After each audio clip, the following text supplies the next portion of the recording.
Hello, everyone. I'll start by reading the etiquette note. So may I remind everyone present that the meeting is being live streamed as well as recorded via the internet and is recording archived for future viewing. Could all participants please mute themselves when not speaking in order to avoid any background noise or feedback when other participants are speaking. If you wish to speak, can you please raise your hand in person if sat in the chamber, or use the remote raise hand function. If a participant raises their hand via the remote function and is not subsequently invited to speak by the chair, please turn your camera on to indicate or place a message in the chat function. When invited to address by the chair, please could you ensure your microphone and camera is on to ensure that you can be seen and heard when actively participating. If this is not possible for any reason, please bring this to my attention and or a democratic officer as soon as possible. Please ensure that all debate is raised verbally and not via the chat function for the sake of the recording. The chat function may be used to highlight any tech issues and or to grab the attention of the chair or democratic officer. If you have difficulty hearing or being heard when addressing the committee, then let me or a democratic officer know. So those are the housekeeping rules, and it's good to see people back, and I hope everyone had a good Christmas and New Year period and a restful break. So straight into agenda item 1, any apologies for absence?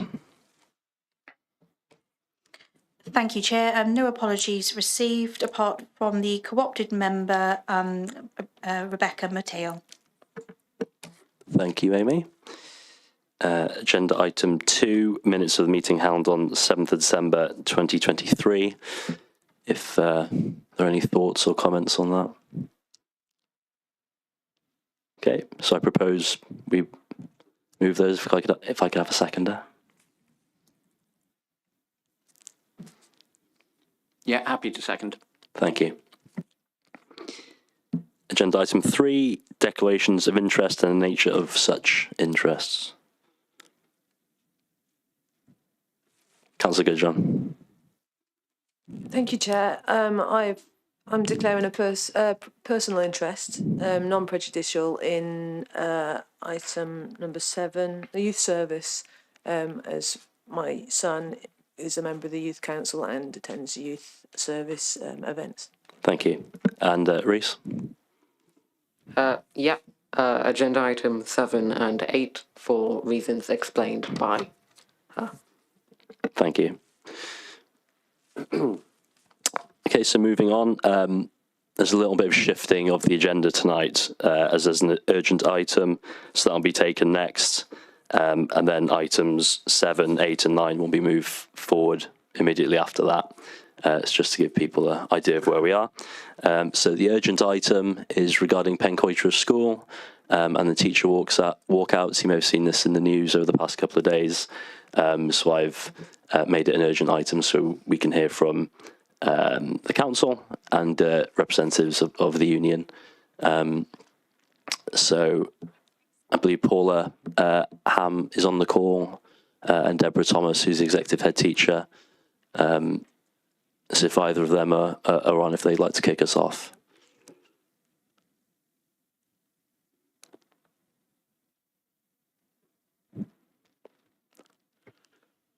Can you hear me now? Yeah. Hi, Paula. I can see a frozen image of myself. We can hear you loud and clear. Right, okay. I did prepare an urgent report for the meeting, which members should have before them. The report sets out the position so far. We were notified by the NASUWT of the result of a successful industrial action ballot on the 15th of November, and then received notification on the 30th of November of discontinuous strike action on dates which are set out in paragraph 1.2 of the report. We then received notification from the National Education Union, the NEU, of a successful ballot on the 14th of December.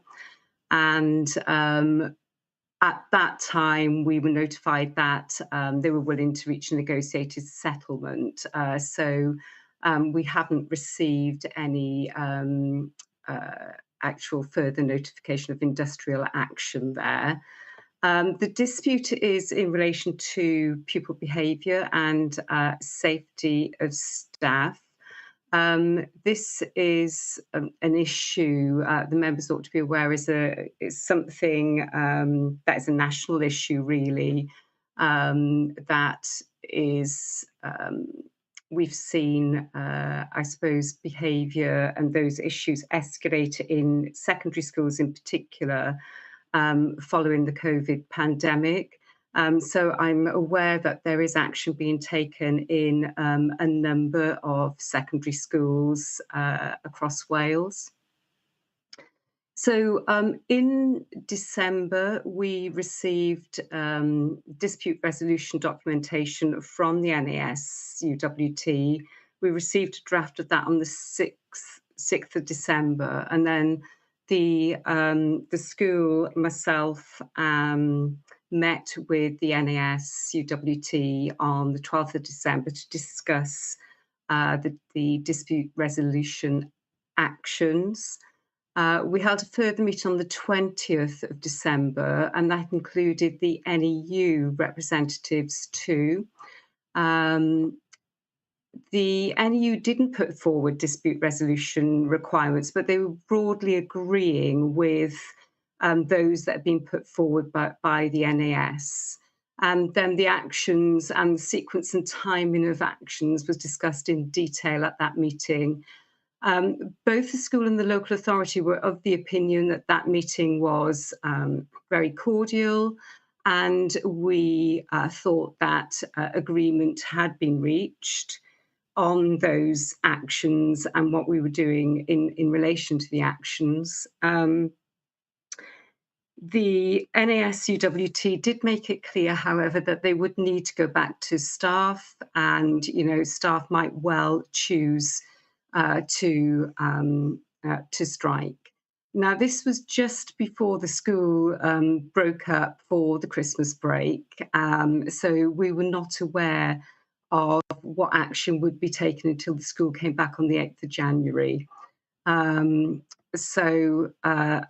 they took strike action, as you know, on the 10th of January. Okay, so a number of actions have already been taken by the school, and Deborah Thomas is on the call and can address those. There is a particular issue, I think, around the Successful Future Centre. That's set out in paragraph 2.5 of the report, so it gives you some detail there. And this is a centre that's integrated in the middle of the school, really, and for the school's most vulnerable pupils. And there are some challenges around the location of that unit. And we have undertaken, well, we've been working with the school to look at options for relocating the unit to an alternative place on the site. But as we have said to the NAS and the NEU, that's not going to happen quickly, but we are committed to doing that work. But clearly, we have to identify the appropriate option. We need to secure the funding, take any option through planning, and also tender a contract for those works. So, but that is actually happening, and there are other security works that are set out in the report in 2.6 that are scheduled to take place during February half term. So that's an update, I suppose, from the local authority perspective. I'm sure Deborah Thomas will be able to provide more information. Thank you for that, Paula. And if Deborah's on the call, I would like to say a few words.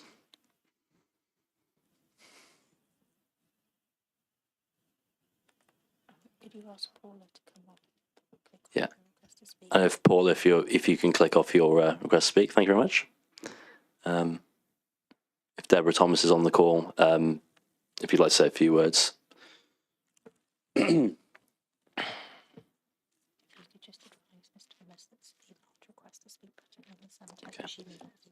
So in the centre of your screen, there'll be a request to speak button, which you'll need to click to pin. There you go. Hi, we can see you now. And can you hear me? Loud and clear, thank you. Okay, so just to confirm really what Paula has already outlined, there were a total of 14 disputes and issues raised as part of the dispute resolution. The main one, number one, was a dispute with the local authority, as Paula's already outlined, to do with the unit or the centre for those students who are most challenged and probably with the most presenting the most challenging behaviour within the school.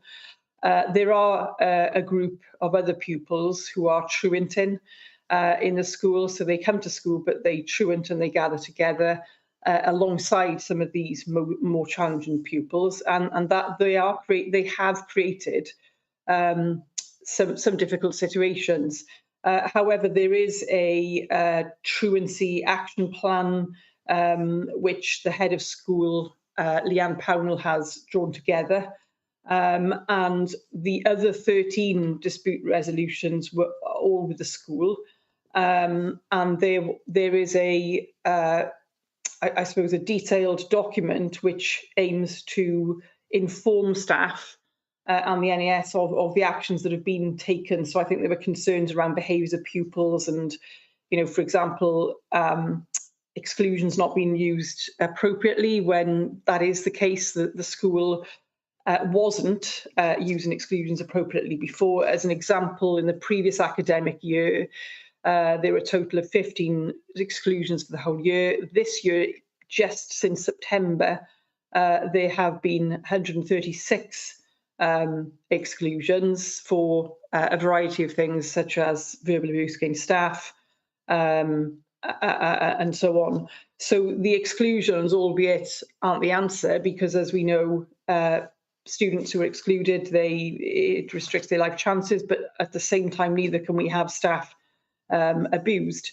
So my professional view when I've looked at this is that the head of school is taking very much appropriate action when those incidents are occurring. The relevant paperwork, documentation, etc., is being completed. So I felt that, similar to Paula, really, that we had a very long but cordial discussion, and we felt that the school, well, we certainly are committed to, as I'm sure you can appreciate, to address the issues raised.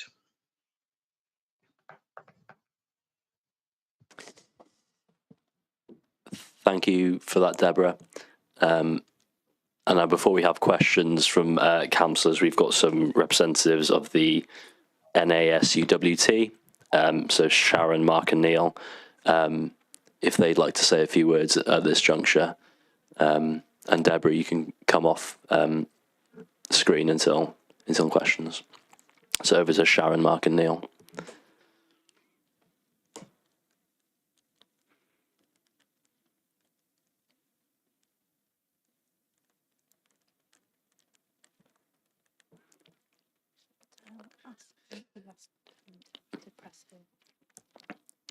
Yep, so Deborah, if you can press the button in the middle. Yes, the request to speak button. There you go. Thank you very much. Mark, we can see you. And hopefully hear me. Absolutely. Oh, brilliant. Thank you. It's a new system, getting used to it. That's a new one on me. Thanks very much, everybody. And thank you, Councillor, for inviting us to add to what I've got to say. Welcome, obviously, this discussion. And to a certain extent, agree with a lot of what Deborah has just said. I think it should be clear that we've been in discussions with members at the school for a number of years now about behaviour as an issue. And once Deborah was put in position as executive head teacher, we, myself and Sharon, took the decision not to progress immediately with action in order to allow the school to try and find some leadership, obviously with the events that have happened with the previous head teacher. The one thing I think I'd just like to say, and then maybe leave it for Sharon to come in, I think we all recognise that a school in particular should be a very safe place to go to work for staff and for pupils. And that should be the default position. There should be no expectation for a member of staff in any walk of life to face violence, aggression, or abusive behaviour. I think the incidents that have happened since September has resulted in over 50 reports on the B1 forms, I think it's called, with yourselves, to the health and safety people in the Vale of Glamorgan. And that reflects the standard of concern that our members have felt in the school. I'm going to just leave with something now, so Sharon can come in, and that is that one of the reasons I think that we had to take the action yesterday was that staff have not seen the change on the school floor. They are still seeing, even as the school is opened this week, that internal truanting that was referred to, and those issues not being dealt with. And I think simple changes around addressing that internal truanting, that disruption on the corridors, would very rapidly see a change in the attitude of the members. So I'll thank you very much.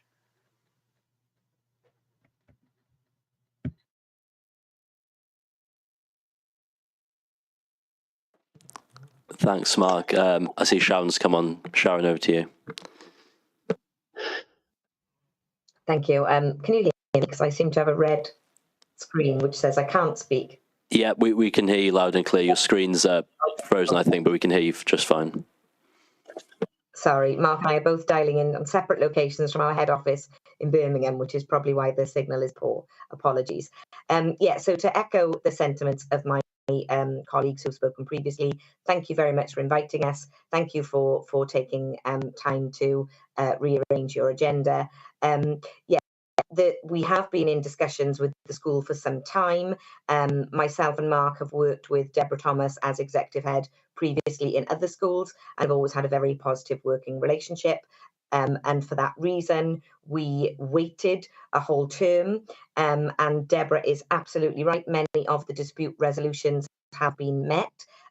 However, as my colleague Mark says, what is not translating, and this is where I need to sort of come back on what Paula Ham said, we are well aware of the internal truancy problem. We are well aware of the behaviour problem and the fact that the SFC base, I think you call it, is heightening that and causing the bulk of issues. However, what we need to remember, colleagues, is that teachers, by their very nature, are a profession that do not take strike action until they feel they have no other choice. And it is all well and good saying there are 9 disputes across Wales, and this is not unique to Pencoedra, but we are here to talk about Pencoedra. Our members have taken industrial action because they feel at the end of their tether. Please, please, please, colleagues, you need to understand, if you are going to work and you are facing verbal abuse, or pupils in your care are facing physical abuse, and you are unable to stop that, that takes a huge toll on your mental health and well-being, and that mustn't be underestimated. And that also takes a huge toll on the majority of children who turn up at Pencoedra doing the right thing and wanting to learn. And I am fully aware, we are fully aware as a union, that Deborah and Leanne and David, the acting assistant head, deputy head, are working tirelessly. However, it isn't currently translating to what our members see at the chalk face, and it needs to. And with the greatest respect to the Vale of Glamorgan Council, to look at moving the SFC provision and talk about a timescale of 12 months is not good enough. In 12 months' time, you will have done irreparable damage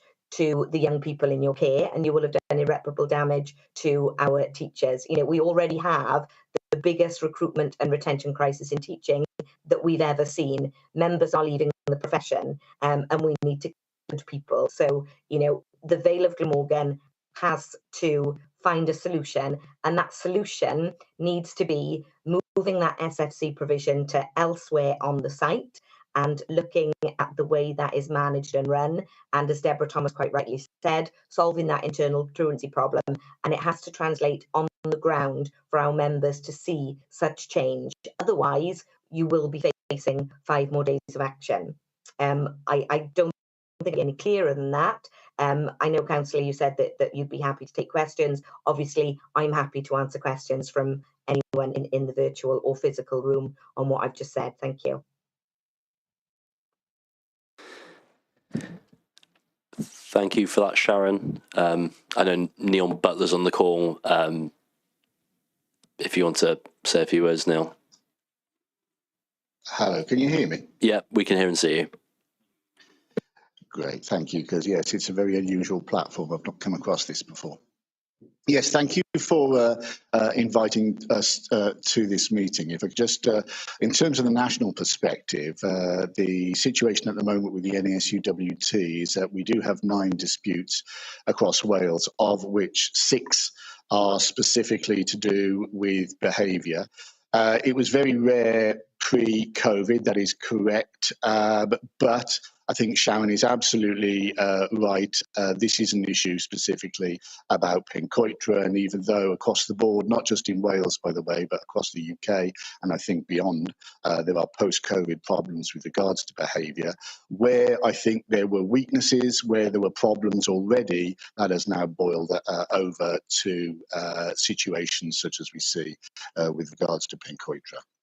The negotiations taking place so far have been constructive, they have been cordial, but the NASUWT is a membership organisation and we respond to our members, and our members do not feel safe. And what we need to do, and I think this is going to be the next stage in terms of the negotiations, is we need to put things immediately in place. Sharon is absolutely right. Waiting a year for the movement of this centre, that's not going to hack it, I'm afraid, in terms of making the immediate changes that are required on the ground, so that when our members go to work, they feel safe and secure. And indeed, of course, the children in their charge feel safe and secure. Because at the moment, they're still locking doors to their classrooms because of what's going on during lesson times out there in the corridors. We need those corridors patrolled, and if that means putting boots on the ground and putting extra staff in, temporarily maybe, until we see this centre put in place, that's what I think needs to be considered. You need some immediate measures to bring some immediate changes, which then convince our members that their employer has their interests at heart and has interests indeed of the children at heart, and is ready to make those changes to make their workplace safe. So that's where we are at the moment. Thank you for inviting us and to having this opportunity, but the dispute will continue until our members feel safe and secure in their working environment. Thank you. Thank you for that, Neil, and thanks to everyone for their comments and presentations. So over to councillors now for comments. So Councillor Helen Payne first up.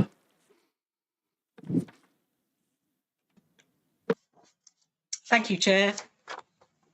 Thank you for that, everybody. It's I just wanted to stress this to Deborah Thomas. Deborah, I was looking at, you said there's 136 exclusions already this year. Can I just ask how many young people that is?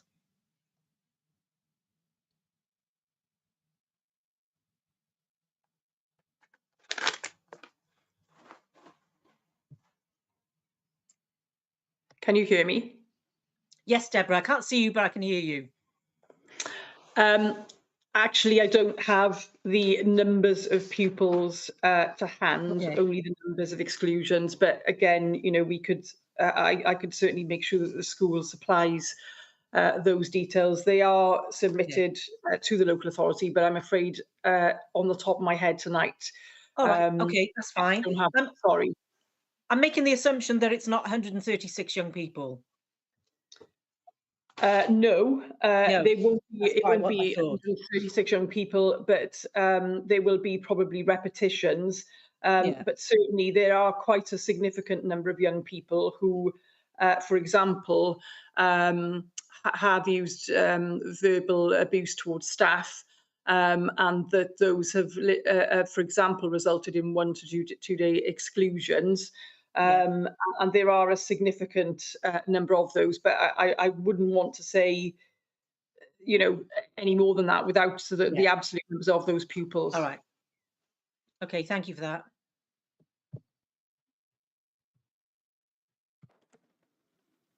Thank you, Helen. Councillor Elliot Penn.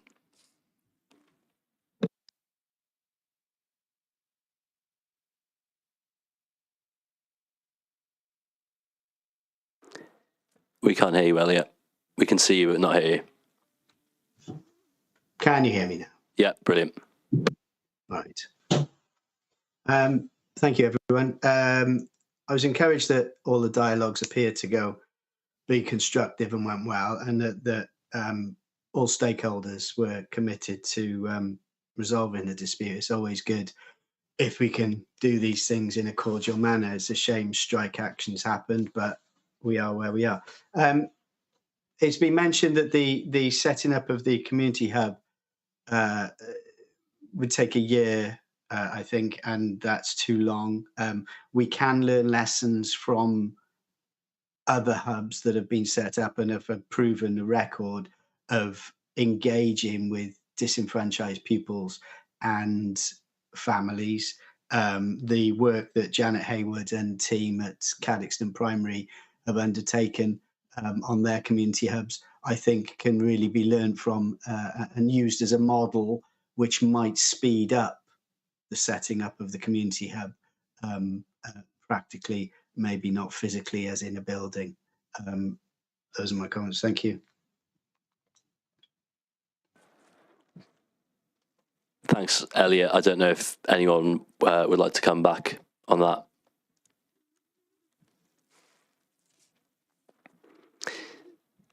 No problem if not. We'll move on to Paula.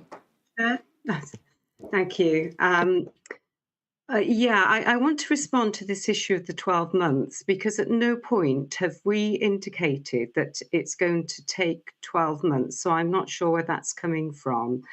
The issue is more one of finding the appropriate building or putting something in place so that we can actually relocate the centre. Clearly, as Councillor Penn indicated, there is some very good practice in the area that we can draw upon, and we certainly will do that. But it's the physical location that takes time. But as I said, we have not said that that will take 12 months. So I just wanted to clarify that. Thank you, Paula. I don't know if Councillor Penn's got any anything to add?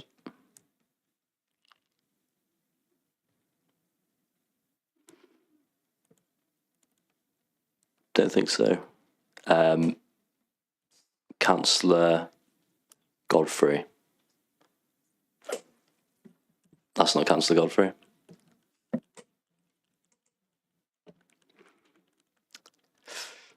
Councillor Russell Godfrey.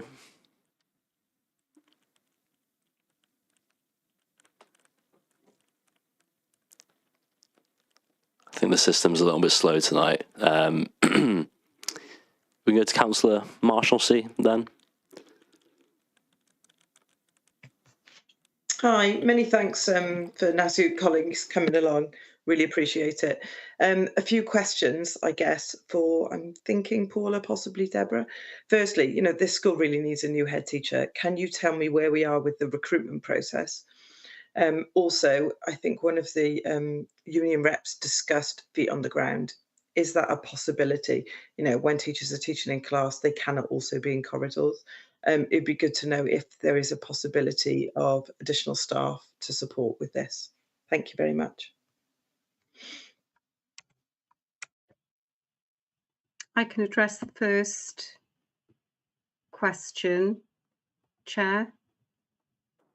Yeah, please do, Paula. Yeah.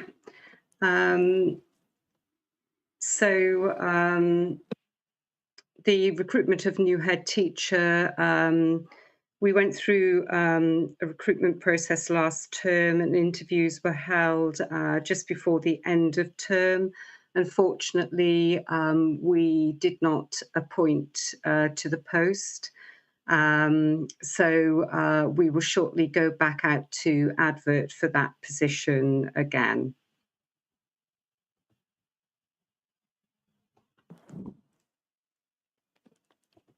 Thanks, Paula. Can I remind people when they're finished speaking if they can click off the request button, because my screen's getting a little bit clogged up here. Councillor Godfrey. Thank you. Can you hear me? Yeah, and see you loud and clear. Yeah, thank you. The point I wanted to make, I mean, obviously it's a very regrettable situation, but it's really good and reassuring to hear that there are meaningful negotiations ongoing and they are cordial.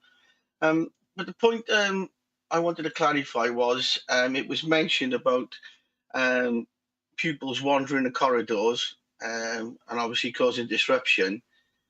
I'm presuming these must be pupils that have been expelled for a day or two. Now, once the school starts of a day, are the doors not secured and locked, which I thought was commonplace in most schools? Then once the day began and whatever until lunchtime, whatever break time, the buildings were secured. So, I'm trying to understand how there's going to be children wandering the corridors if that is the case. Thank you.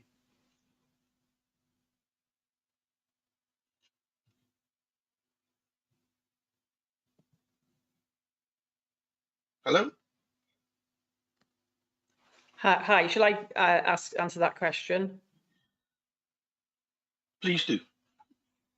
Yeah, so the truancy or the internal truancy issue is multifaceted and quite complex, actually. So the doors to in and out of the building of the school, of course, are locked.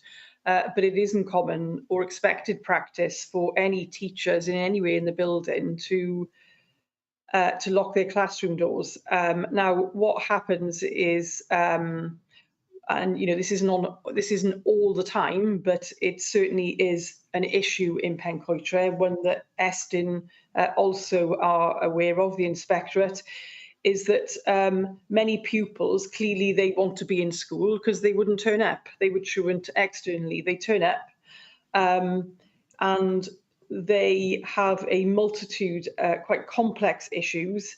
There are students who, for example, cannot or will not engage in the curriculum offer.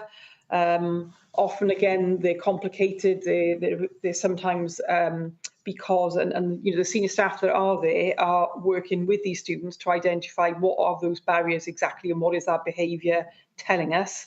Their behaviour, in other words, they will either be they will leave classrooms or they will refuse to go into lessons. And as you can appreciate, staff there are unable to force them into anywhere at all. And what can happen is that situations where one or two or more students will gather, it isn't exclusively truancy. The references made of the behaviour in corridors are also during the break and lunch times, where, as you can appreciate, there are large numbers of students around. So the combination of those students who are in corridors, there's two breaks, morning breaks, 2 lunch breaks. So there are 4 opportunities during the day where there are larger numbers of pupils within the school area because they're on break. The nature of the build of the school is very open, so therefore it actually facilitates, if that's the right word, large groups to form together. So there's the lunch and break times, of which I've mentioned there are 4 occasions where students are out in large numbers. But then there are some students who refuse to go into classes. Often they have come to school with quite significant issues that have happened at home and are in a high emotional state. Similarly, there are times where students have become involved in altercations with each other and with staff. And there is an issue in the school where those students, i.e. when they're not on break or lunch, you know, one or two students together can become quite challenging with their behaviour because of the nature of the trauma issues that they have, the behavioural issues, the issues at home. So therefore, there are sort of three separate things I would say. Is number one, the behaviour when there's lots of students together, which triggers some certain behaviours, particularly around those larger numbers and volumes in the corridors.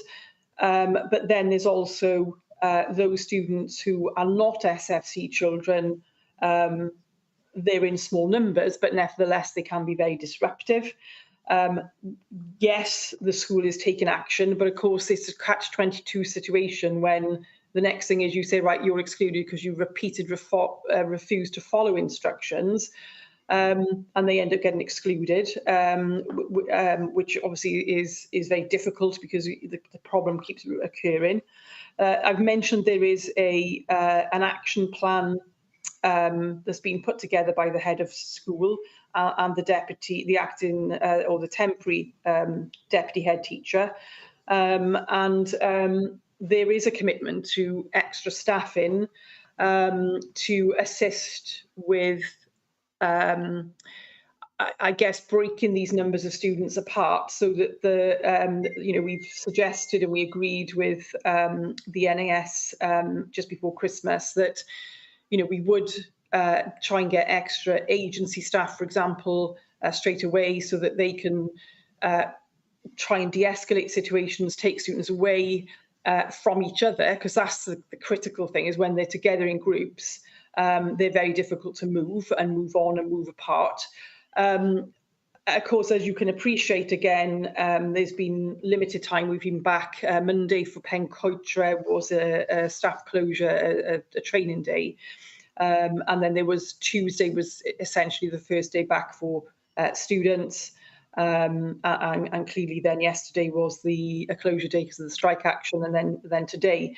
So getting staff, suitable staff, to be able to additional staff is a problem, but it's something that the school is committed to doing.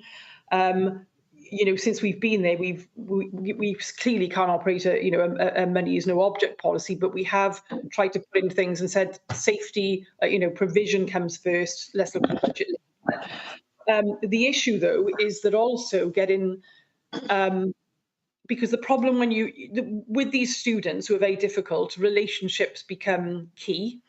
So therefore, when you bring in additional staff, it takes time for those relationships to develop.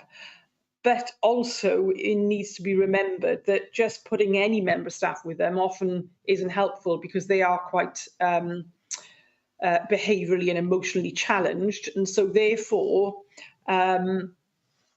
the getting additional staff in schools, as you know, quite rightly the NS have mentioned, we have a crisis in getting any staff into schools at the moment. And when I say we, I will speak as head of Cowbridge because I've advertised all manner of posts and we are struggling to get any staff in schools, whether they're caretakers, whether they're teachers, and so there becomes a much more major challenge in terms of getting any staff, let alone the right staff. And this is something that the trade unions and head teachers across Wales have been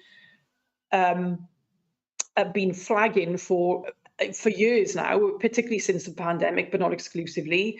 And it just so happened I was on the phone to a colleague from England yesterday, a head teacher from England, who said exactly the same there. You know, they're advertising for staff to come into schools. So So just to summarise, we, and I say we with the local authority as well, we are committed. I was on the phone earlier on to a member of staff from the local authority. We're looking to put in an engagement member of staff as soon as they can, purely allocated for Pencoitre. But I think it does need to be said that additional staffing at the moment at all levels, including a view we've already seen, head teachers, particularly in secondary schools where we reference about the community hubs, and I have to say I don't know too much about those, so I'll refrain from saying about those. But adolescents are a very different beast to primary school children, and we've got a lot of agency staff at Pencoitre for obvious reasons, but that isn't the answer either, because there's been quite a lot of allegations from those students against those agency staff, which has also been a concern of the school and collectively the trade unions. So that's what I would say with regards to additional staffing. Thank you, Deborah, for a very comprehensive explanation. Thank you for that, Russell and Deborah. Russell, I still think you're you're on. Thank you. Councillor Goodjohn. Thank you, Chair. So it's been very interesting to hear from different people and what's going on. It's very difficult because it seems that the authority are trying their best here to try and find resolutions. Of course, there's been people have been speaking, and that's been good. So we're talking about the provision of the centre, and there was this discrepancy of 12 months, and Paula says that's not been mentioned. So obviously the authority is trying there to sort it out, and of course there's planning laws and things like that, so it's very difficult to push that forward, even though a timescale hasn't been mentioned, although there seems to be a cross wire there, so that can't be helping with communication if there's 12 months being thrown around and then officers are saying that hasn't been said. So that's a discrepancy that really needs to be addressed, because really we need teachers in schools, and I understand I'm a union member myself as a musician, and this is very important.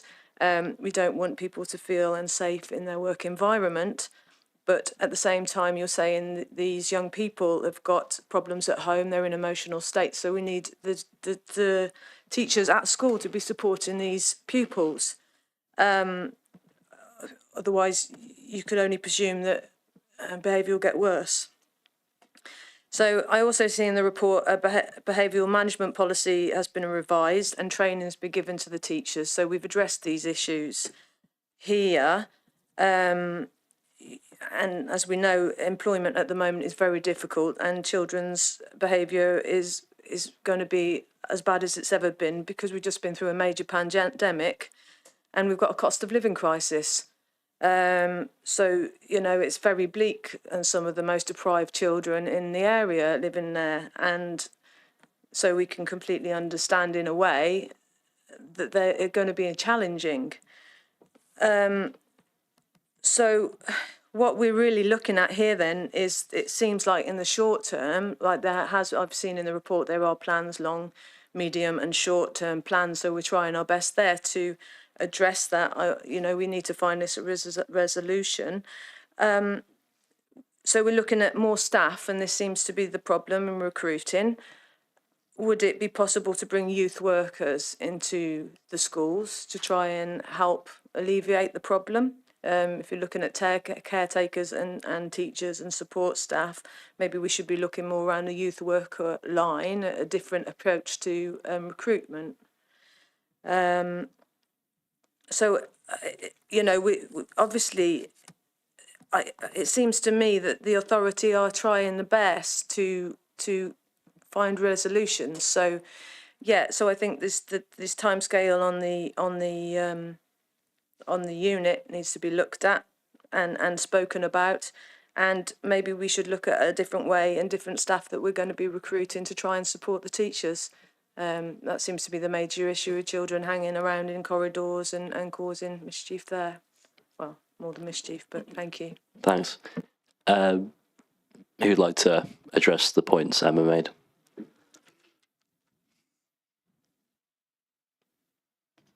Shall I jump in there really quick, Reese? Is that all right? Sure, go for it.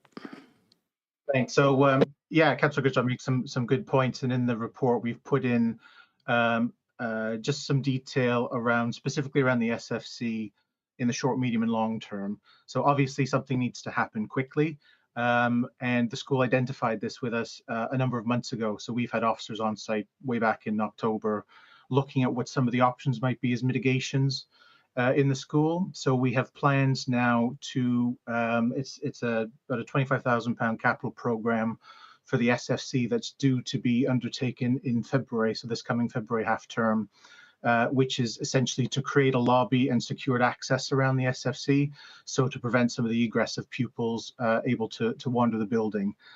So that includes fob access, that includes doors with maglocks, that includes that lobby space. So as a short-term interim solution, hopefully that will help support the school in managing some of those behaviours that they mentioned previously. And then feasibility work has also been undertaken around where we could put a physical building on site, as was referenced previously. And we're looking at two different things, a short-term solution and a longer-term solution. And there was reference to community-focused schools project. So there is some funding that we have secured with the school for a permanent structure on the site. Design works for that is due to start in March. And that will allow access for the school to use during the day, and then in the evenings and weekends outside of school hours. It's a community-focused school program, so adults and community learning, programs for vulnerable people, working with the NHS and social services. So this holistic approach in terms of how we can support the children and families and some of the really difficult challenges that Deborah made reference to. And then we're also looking at how do we put in a temporary building on site. And there's some logistical challenges following the feasibility and assessment work that we've done already. So I won't pretend to know a lot about planning and building, but it's things like easement, and there's a pipe that runs across the middle of the building. So it prevents us or limits us in terms of where we can put a temporary structure. But that work is ongoing. So it does give an opportunity or some detail there in terms of what we're trying to do from a capital standpoint right away, try and reduce some of those challenges, the work that's happening in between, and then longer term for a permanent solution, and demonstrating some of the achievements we've made on that to date. So I hope that helps clarify some of that stuff. Thank you. Thank you, Trevor. Councillor Hennessy. Yeah, I have two questions. One, I would like the youth members in the room to come back and answer Emma Goodjohn's question about sending youth into the school. My other question is for Mark. If pupil discipline is not sorted out in the school, do you intend to strike again?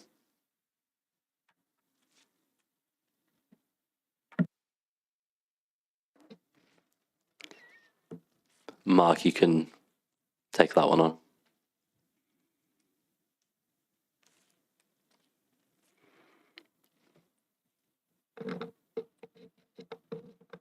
Or Sharon.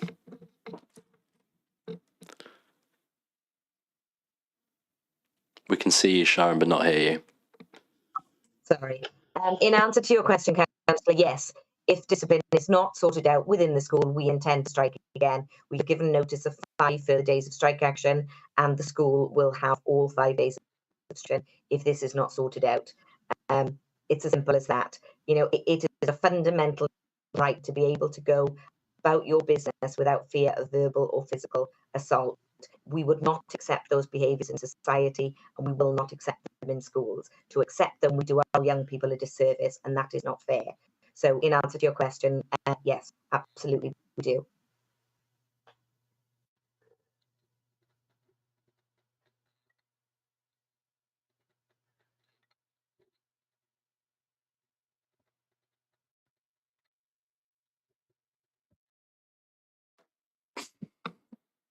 Thank you, Sharon. I don't know if you wanted to add anything to that, Mark. I did. Can you hear me now? Yeah. Oh, brilliant. Thank you. Thank you, Chair. You know, I listen, we're making progress here by actually you recognising that the issue is serious enough to discuss in the council chamber. So I really welcome that. It's welcoming that there's going to be building works ongoing over half term. That should ease some of the problems. And again, I think it's something that the council needs to look at because we're aware of it in several of these recently built schools, that these issues are not the design isn't helping the school, right? It isn't helping the child, addressing the behaviour of the school. As Neil said right at the beginning, there are several very simple steps that can be done very quickly. I'm hearing a lot about the trauma, word trauma being used as a way of excusing this behaviour. But fundamentally, as we've already stated, the authority needs to risk assess the behaviours that are ongoing and put in place mitigations against those. As regards to further strike action, I would really welcome further discussions urgently outside of this chamber, because there's obviously a lot of business that you've got to do in order that we can see a way forward to resolve this. The members don't want to be continually taking strike action. So thank you. Thank you for that, Mark. Councillor Hennessy. Can you come off screen, Mark? Thanks. Councillor Hennessy. Yeah, Mark, this is a question for you again. When Pencoitra was built, were you consulted or your union consulted in the design or the layout of the school? Councillor William, let me just finish that as well. And if not, do you believe you should have been? Okay. Can you hear me now? Yeah. Brilliant. Okay. It is not normal for a trade union to be consulted over the design of a building. It's a pet hate of mine, because my background was architecture before I went into becoming a teacher, and I designed several school buildings as well as lots of other things. The design of new school builds is remarkably poor. They're designed as if they're office spaces, and they're not. They have lots of children running around them. A classic example of why we should be involved in this is because there's a set of regulations in Wales that requires things like a staff room to be provided and built in every school. And at Pencoitra, there is no staff room. There are work hubs. Now, I'm not sure about where you work, but most workplaces have a room where you can go and meet colleagues over a coffee, eat your dinner together, communicate, socialise, discuss those problems that you were encountering with your pupils, and have those discussions with your colleagues. That's missing in Pencoitra, and it's missing in several of the new buildings that we've been into recently. So no, I would welcome being involved in discussions just to ensure that those regulations are met when buildings are designed. Thank you. Thanks. I saw Trevor Baker's name popped up. I don't know if you wanted to address that point, Trevor. Just really quickly, and maybe it's something we can bring to committee as we look forward to the rolling programme within the Sustainable Communities for Learning programme.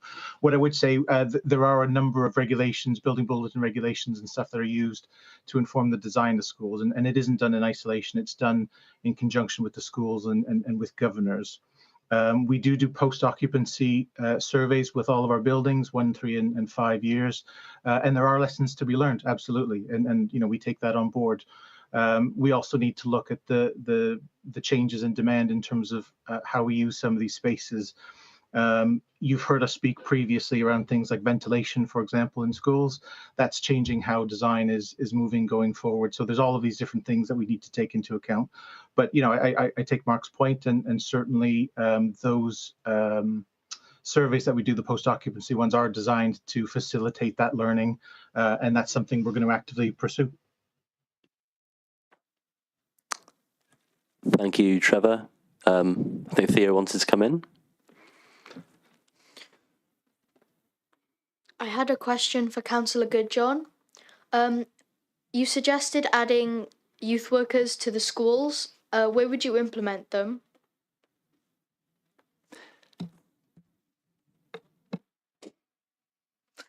Thank you. I was thinking, it seems that the staff are needed in the corridors. The teachers can be in the classrooms teaching, and it seems we need more resources in the corridors, which is why I thought youth workers may be a different way of looking for recruitment rather than teachers, or as it seems to be unsuccessful at the moment. Thank you. Thank you. Councillor Norman.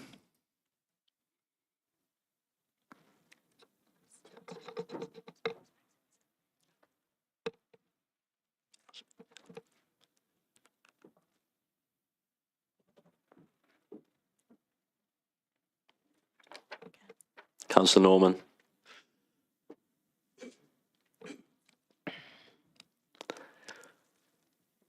Councillor Payne's also on the list. I'm not sure if that's a legacy request. Oh. No, not a legacy. Been waiting a long time, Chair. Long time. Councillor Hennessy gets to speak 3 times, and yet I've been waiting. Well, you can speak now, Helen. I am. Don't you worry about that. So I just wanted, in support of the head teacher, as a scrutiny committee, I am proposing that we come and visit to look at the physical issues and maybe meet to discuss as a scrutiny committee on site, if that's possible. That's the first thing. The second thing is, I back at what Councillor Goodjohn says about youth workers in schools.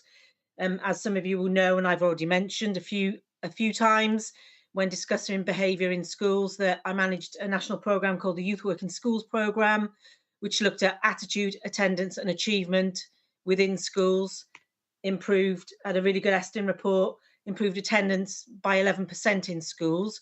So it would be a model that I would be interested in, but it is something I would put forward.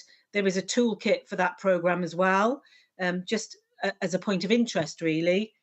And just to answer, I think it was Mark's point about trauma, our teachers are trauma informed and they do understand the impact of trauma on behaviour, not as an excuse, but as a reason for behaviour. So they are well versed, knowledgeable, professional teachers. But that's it, Chair. I'm proposing that we do a visit, is my main thing. Thank you.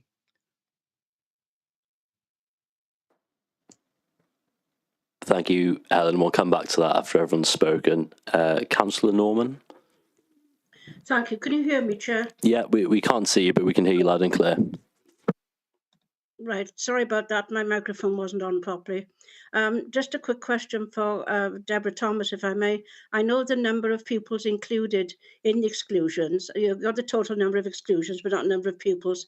But we've been hearing a lot about the this hub and the special unit.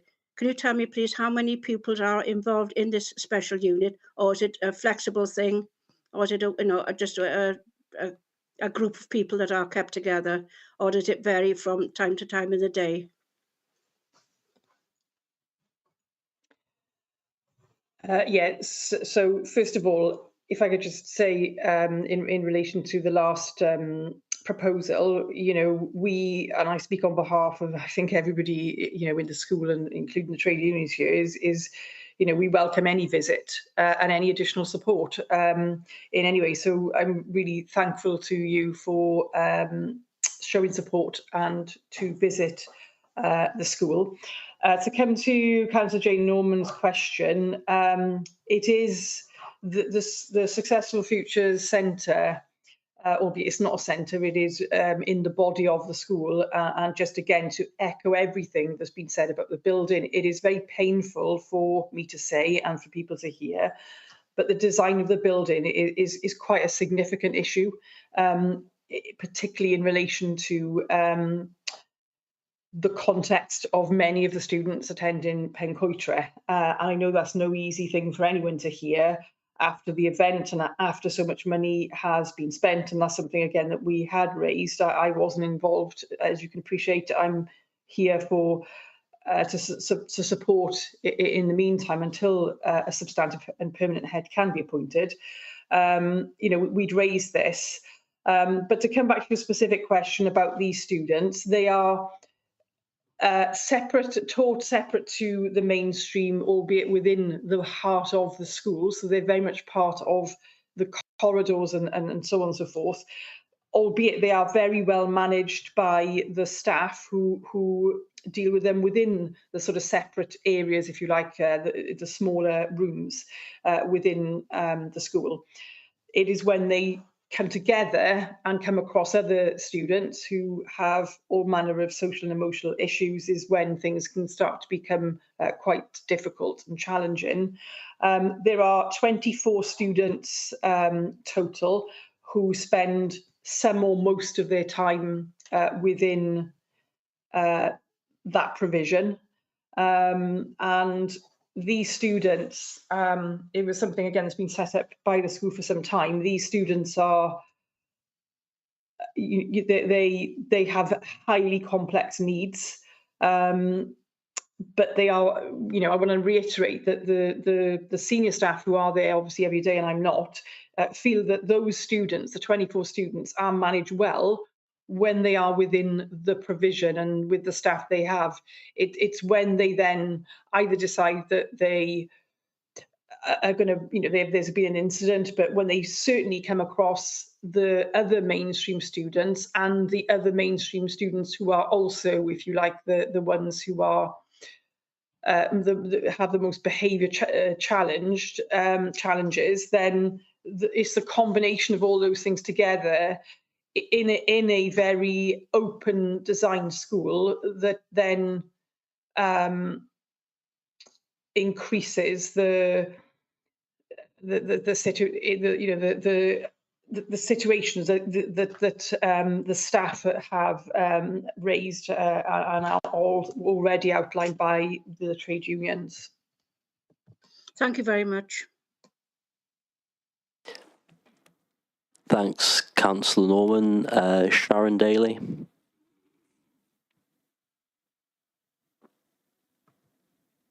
Thank you. Can you hear me? Yeah, we can hear you. Lovely, thank you. A couple of things, just to come back on a few things that have been said. I want to respond to what Councillor Norman said in the same way that Deborah Thomas said. Would welcome a visit to look at the physical issues within the school and also to speak to staff within the school and to listen to those staff about the challenges that they face. Deborah Thomas is absolutely right. The building is not fit for purpose. I understand that's painful to hear, as she said, because I believe the Vale spent 23 million on it or whatever it was. However, a negative experience at school does lasting psychological damage to a child, and I am extremely concerned about the well-being of my members. But we also have to remember those 24 children that Deborah Thomas referred to. We have the most vulnerable children in the Vale of Glamorgan who cannot, for whatever complex reason, cope with mainstream schooling, and the authority has placed them in the centre of a mainstream school. It is absolute madness. It does not work, and it is not fair on the children, and it is not fair on the staff. And whatever the outcome of today's discussions and whatever the Vale decide to do moving forward, the physical makeup of the building is not going to help this situation, and there needs to be urgent change. I really don't think there's anything else I can add to that. Thank you.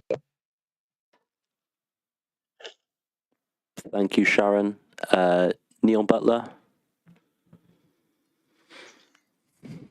Thank you. Can you hear me? Yeah, we can. Okay, thanks. Yeah, all of those things are absolutely correct. Totally agree with Sharon and Deborah with regards to that. But of course, we're looking at long-term fixes. You can't knock down that building and start again.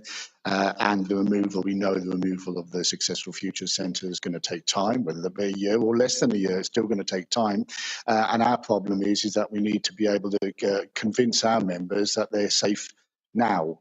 Now, that comes back to what I mentioned before, and there's been a little bit of discussion as youth workers, agency workers, this, that, and the other. All you need is responsible adults who have been appropriately trained and DBS checked, and you can get those boots on the ground in the school to patrol those corridors to ensure that all of the learners are where they should be and not wandering the corridors during lesson times. So that, temporary, I did mention it, temporary or not, it's definitely a quick fix. But that's what you need to, I think, to be able to convince the staff in the school that they're being protected and their interests are being served now. In the long term, yes, you've got to deal with that inappropriate building. You've got to deal with a crazy location of that Successful Futures Centre. But in the short term, you've got to do something if you want to avoid industrial action. Thank you, Neil. And then just the final one from me is you mentioned those boots on the ground as being an immediate short-term thing that you want to see. What else can be done in that immediate short term to give teachers confidence to come back to work? And that's for Neil or Mark or Sharon.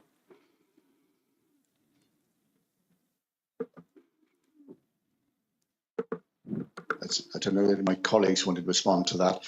In terms of other things, I think talking to the members itself, I think is quite a good idea to convince them that you have their interests at heart and you're going to look after them, and also to robustly respond to any verbal abuse and physical assaults that are made, so that whoever those learners are that kind of are engaging in that kind of behaviour are robustly dealt with, swiftly dealt with, again, to convince our members that their interests are being protected. And indeed the other learners, by the way, because we talk a lot, obviously we're a member organisation, we look after our members, but our members look after the children. I was talking to a member of staff on the picket line only yesterday saying that they lock their doors, not so much to protect themselves, to protect the other learners, because they've had these children who are banging on the doors, trying to get in, to try and attack some of the learners in their classroom. It's those other children, it's the majority of the children that we should be looking to protect as well. Thank you for that, Neil. Now, Russell and Godfrey, now this is going to be the final contribution. So over to you, Russell.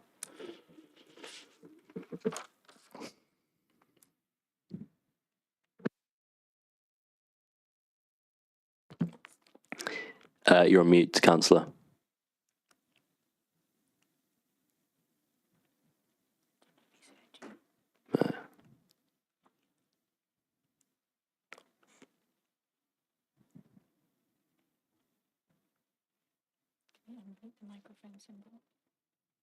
Still on mute, Russell.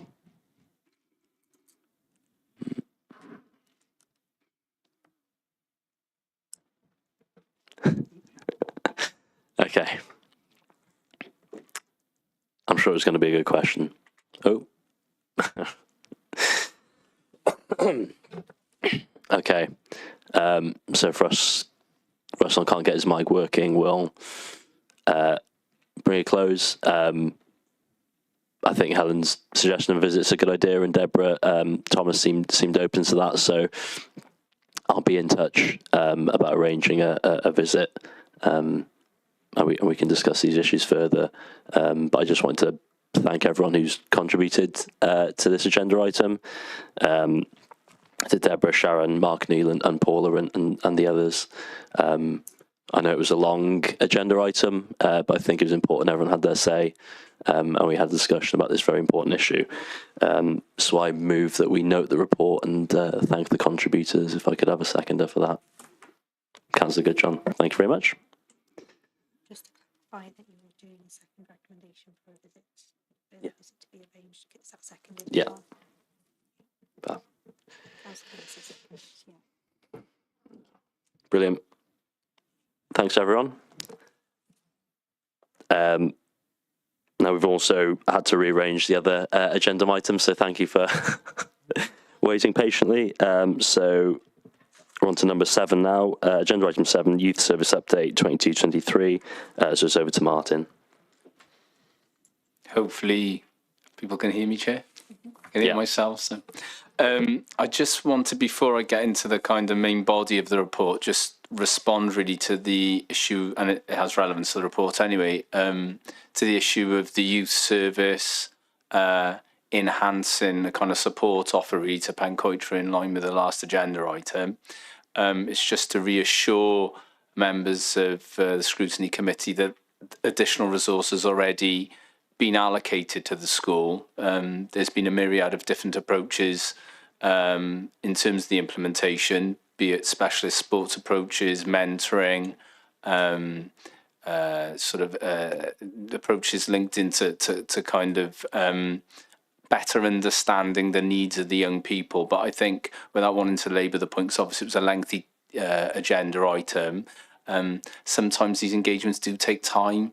I completely understand with what was said there about it not being a quick fix. It really isn't a quick fix. So all of the work that is outlined today is very, by us as representatives of the youth service, is very much underpinned by relationships. And the most difficult challenge of all, whether it be Pencoitra or indeed the other places across the Vale we work in, is that some of our more vulnerable young people do require an awful lot of time and energy for us to spend with them for those relationships to become embedded. Because only when that happens do we fully understand them and their needs, and working with them the best way forward.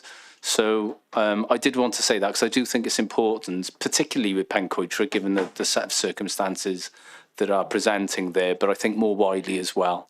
And all of the work of the youth service is very much based on a relational approach. Okay. With regards to the last year, which is the reason I'm here to update committee, it's been a good year. We've managed to undertake the National Silver Award, which is the second highest accreditation you can achieve behind gold. We are very, very close now to being ready. Been a lot of work undertaken in terms of preparedness to achieve the gold award, and we're very close to that point now. So been a fair bit of time and energy going into embedding the outcomes of the silver award. Overwhelmingly, the recommendations are positive. We simply had one area for development, so it was an excellent process to go through, full, very comprehensive, robust and rigorous peer review of our services, and great that we've also been able, via the likes of V, who's with us today, to be able to review others as well across Wales. So I feel we're in a really good position in that respect.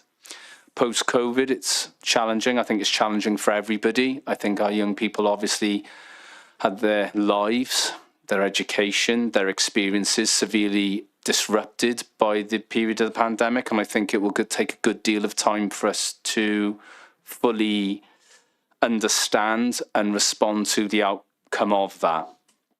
But what we are looking to do is ensure that our approaches reflect the needs of the young people, and we're in constant dialogue with them, and hopefully this comes across in terms of the main body of the report, in terms of altering our approaches to best suit their needs.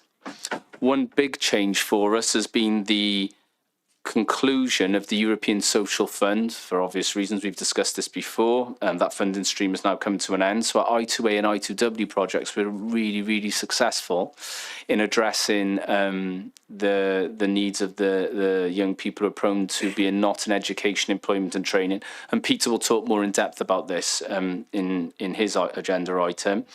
It's just to cover off that those projects have now concluded, but another project has now been implemented in their place to make sure that some of those most vulnerable young people are engaged with in a really meaningful and comprehensive fashion. And as I say, I won't speak too much about that now because Peter will talk about it, but really exciting project work being set up, and initially, even in these early stages, some real reason for celebration in terms of the engagements and the outcomes some of these young people are achieving.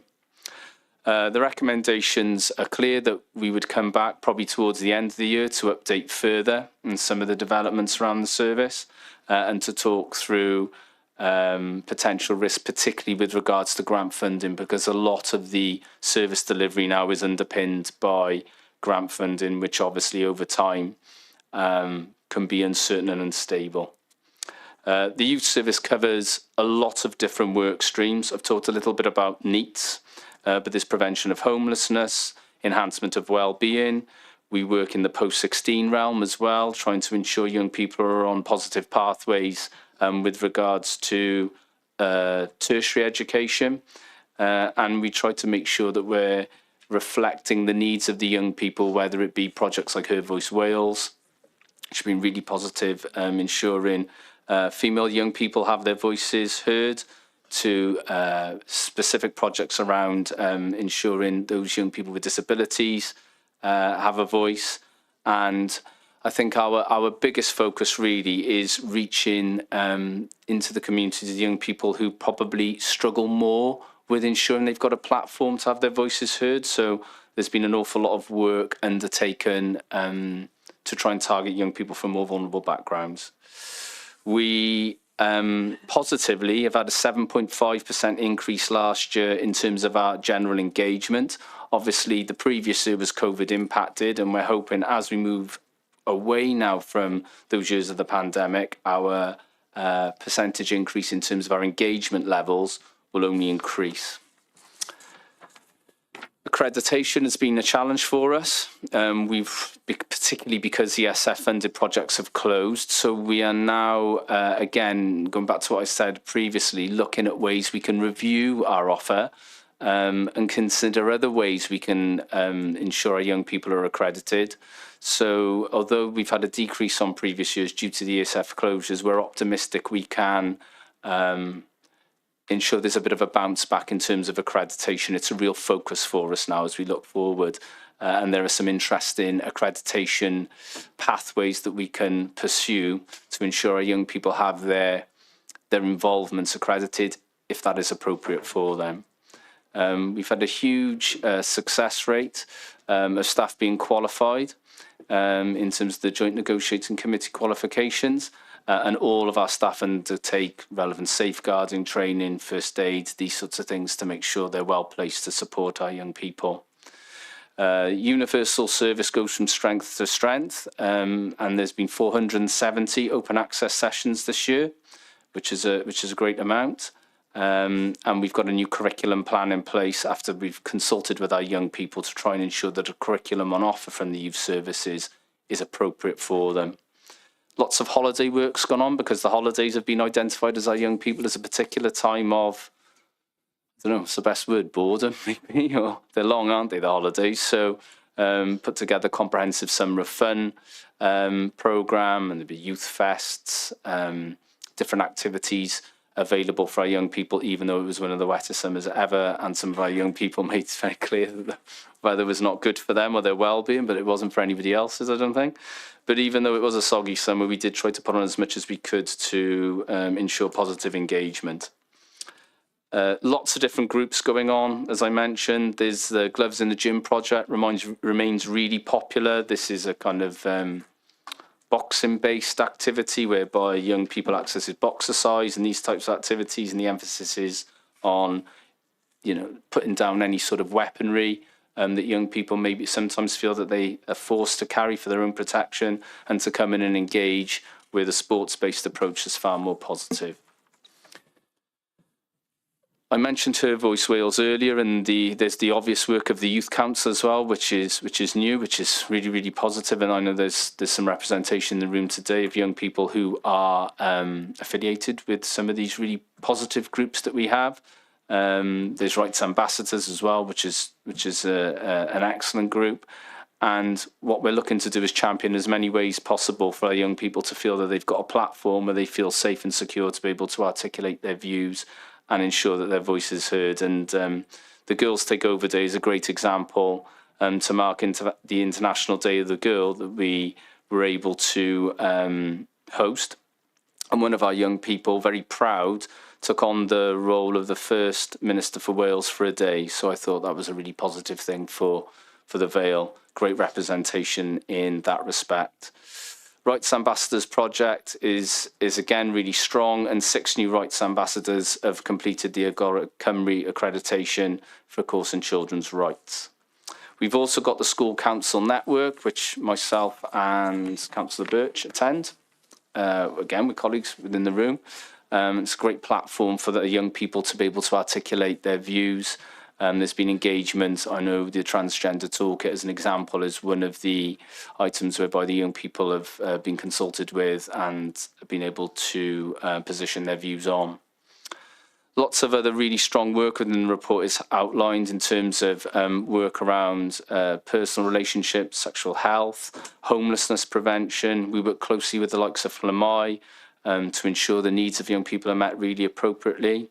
Our wellbeing service, which again is grant funded, is really, really key in terms of addressing the needs of some young people who've experienced adverse childhood experiences. There was talk of trauma earlier, and I really agree with what Councillor Payne said about trauma manifesting itself in terms of challenging behaviour at times, because some of our young people who have experienced trauma unfortunately find that being challenging and being oppositional is the only way that they can communicate their needs.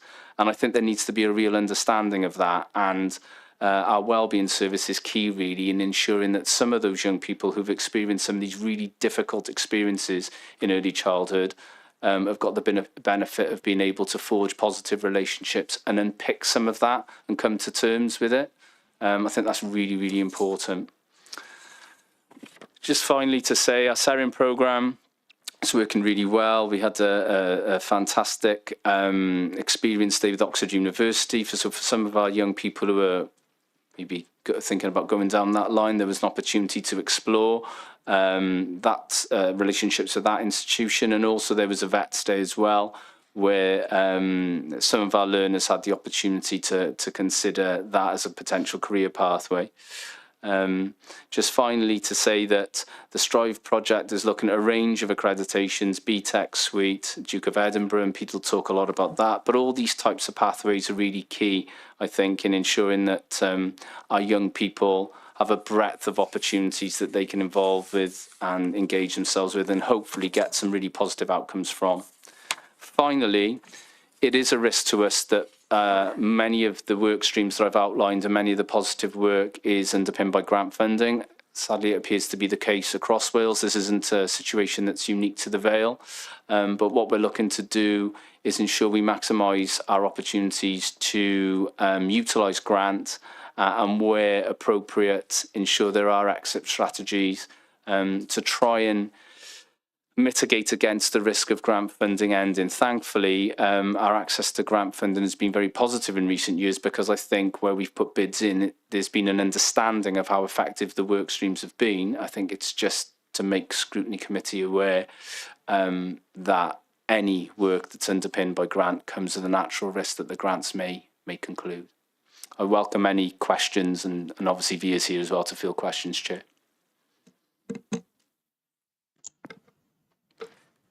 Thanks very much, Martin. I see Councillor Birch. Did you want to come in? Yes, please. Thank you for that, Martin. That was very positive. I mean, obviously the stuff about budgets and grant funding is a concern, but I would like to reiterate the positive points you made about things like the Youth Council.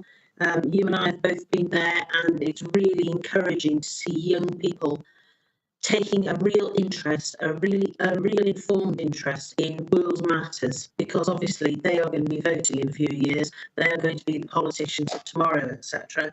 And they, they have wide-ranging knowledge, and they're prepared to take, unpalatable decisions about the economy, about the environment, and showing a real knowledge and interest. I can't speak highly enough of them. And the rights ambassadors, so important, particularly that we live in a world that has many desperately terrible things happening in it, and you've got young people taking on the responsibility of showing those younger than themselves, the rights of the child and how important they are, and getting them to spread the good word. So I have nothing but praise for the work that these young people are doing, and I'm sure that will be echoed by anybody else that works with them. Thank you. Great, thank you, Councillor Birch. We got pretty much all of that, but your connection was a little bit dodgy. Any other councillors? Councillor Goodjohn? Thank you, Chair. I agree with Councillor Birch. It's fantastic sitting here and hearing a report, and I'm just so proud of our youth service. It's just phenomenal. And sitting here in a chamber with young people around me, it's inspiring. It really is. And the range of support that you give is just phenomenal. I've got a few questions though. I am wondering what the BTEC Suite Award is and ACU Highfield Awards. I was wondering what they are. And I wondered also if I could have a breakdown of which schools are have support from you, as in with the homelessness prevention Strive, that's under, isn't it? And supporting young people. So which schools are accessing your support, please?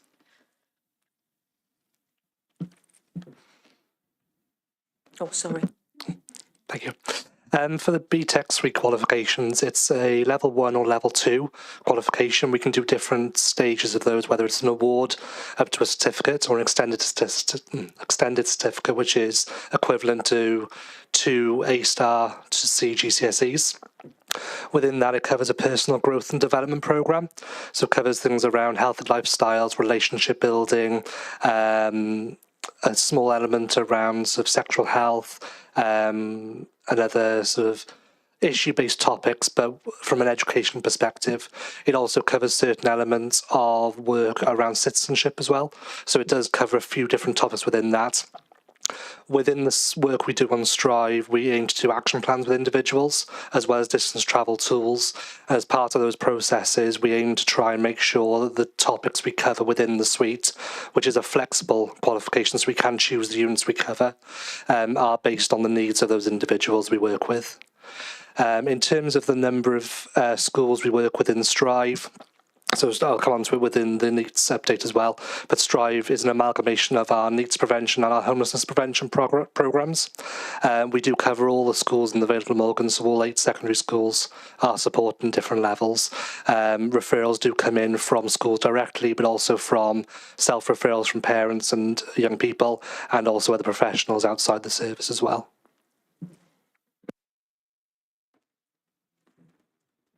Thank you. Jamie. Hi. I just wanted to voice my support for the youth service in how many opportunities I've gained from doing it. I'm chair of the Youth Council and I'm also a member of Rights and Her Voice. And I've gained so many opportunities from doing that. For example, becoming First Minister of the Day. I recently received an offer from Oxford University and I wrote about this on my application and spoke about it in my interviews, and I don't think I would have got in if it wasn't for so many of the opportunities provided by the youth service. So I just thought that was important. Thank you for that and congratulations on your success. Theo. I just wanted to add that although I haven't had as much opportunities as Jamie, as I'm not eligible for college yet, I wanted to say how helpful some of the services have been, like Youth Club. They do an accreditation in cooking, and I found that really helpful. So you can learn to cook more things, and then, you know, it can help you in the future. I've had opportunities to co-host and host events like the Youth Awards and the Climate Conversation, and I've got to be the Vice Chair of the Youth Council, which has been interesting and fun so far. That's great. Thanks, Theo. I think I could probably do with that accreditation in cooking. I might join you one day. Councillor Payne. Thank you, Chair. Can I say how brilliant it is to have young people saying how fantastic the youth service is in person? So that's brilliant. Thank you. And Martin, I just wanted to say well done on the Kelp Plus stuff. And I note in terms of employability, I think there were 82 young people that had entered employment. I just wanted to commend you really on some sterling work in this. This is one of our hardest areas, is employability and young people. So well done, really. Thank you. Thanks, Councillor Payne. I know Peter will elaborate a little bit more on the Celt stuff, but yeah, really positive. Thank you. Councillor Marshalsea. Hi, many thanks. Thank you, Martin, for everything. It sounds really positive. Just a quick question, looking at point 2.14, it's really great to hear that the youth service are working with the Earth and supporting the development of the Welsh language. I was just wondering if you could tell me a little bit more about the Earth Youth Worker at Glamorgan and what their role consists of.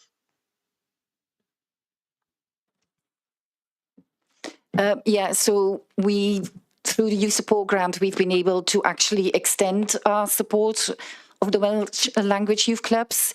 So now we have a full-time youth worker actually who's based at Glamorgan, but they also deliver a Welsh youth provision in the evening for us as well. They undertake holiday schemes and activities for Welsh-speaking young people, as well as actually providing lunchtime clubs in 3 English medium schools as well. So they go in and actually deliver a lunchtime club to improve the Welsh language for those young people actually at those schools. So we are progressing well really with the work that the Earth is doing, and that's increased a lot over the last year or so. Many thanks. That's great to hear. Thank you. Councillor Payne. Sorry, Chair, that was a legacy hand on this occasion. No worries. Thank you. Any other questions, comments or queries? Okay. So I move that we, so the recommendations are, we've considered the progress of the youth service in the last 12 months, and then the second recommendation is we get a further progress update in the autumn, which would be great. So I move both of those. If we could have a seconder. Councillor Goodjohn, thank you. Yeah, second as well. Yeah. Brilliant. Agenda item 8 then, youth engagement and progression update, and it's over to Peter. Thank you very much, Chair. This is just an update on the Youth Engagement Progression Framework from the work over the last about 14 months or so, from the last update in November 2022. In terms of the work being done, we work with a lot of young people trying to engage in positive destinations when they leave education, whether that's in the end of year 11, 12 or 13. In terms of the data for this, we use a lot of the data from Careers Wales, and they do annual destination surveys across the board, across the whole of Wales, working with those organisations of schools, colleges, universities and local authorities to try and make sure that all those young people who leave those year groups go into positive destinations.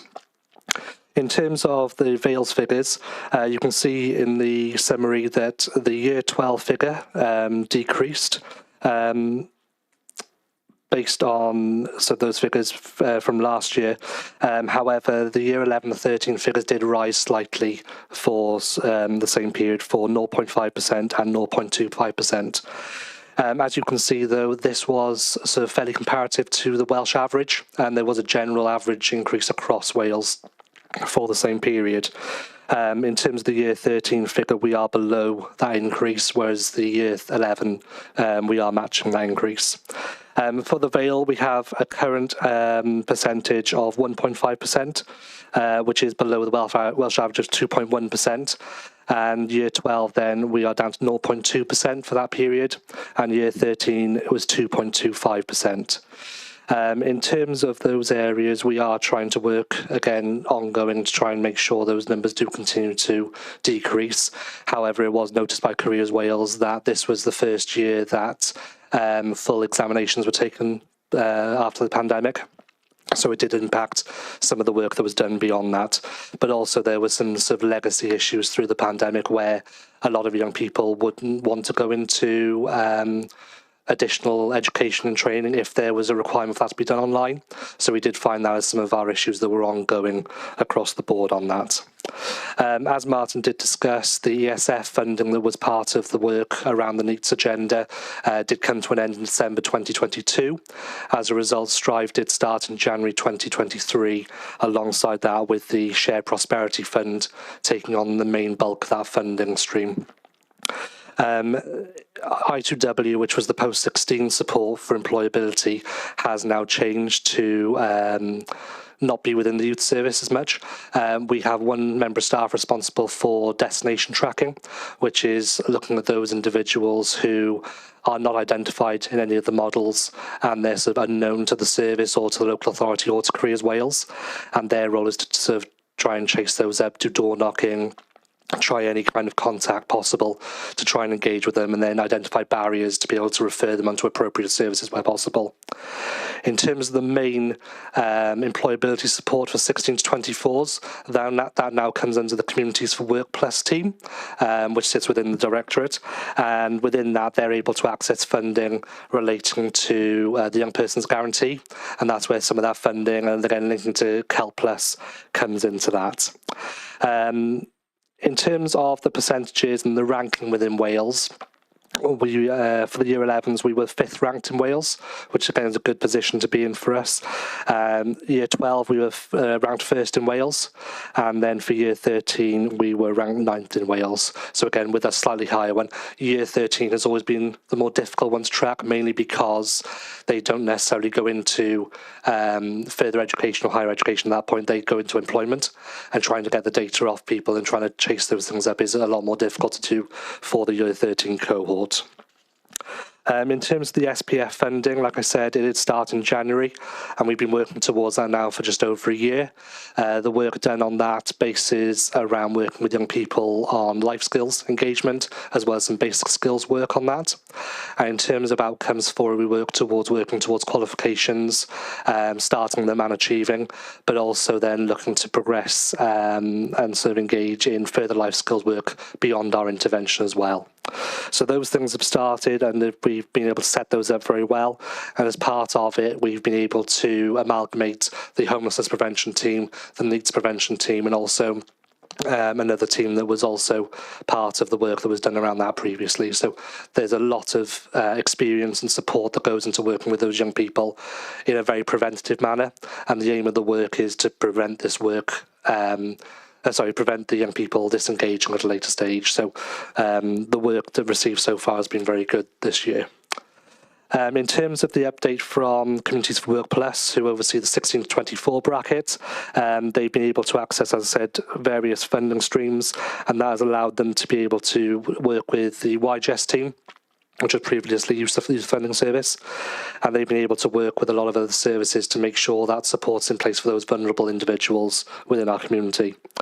The youth work job clubs as well have been developed, and they're being rolled out across the county, and a lot more rural engagement has been done to be able to support those in local community centres.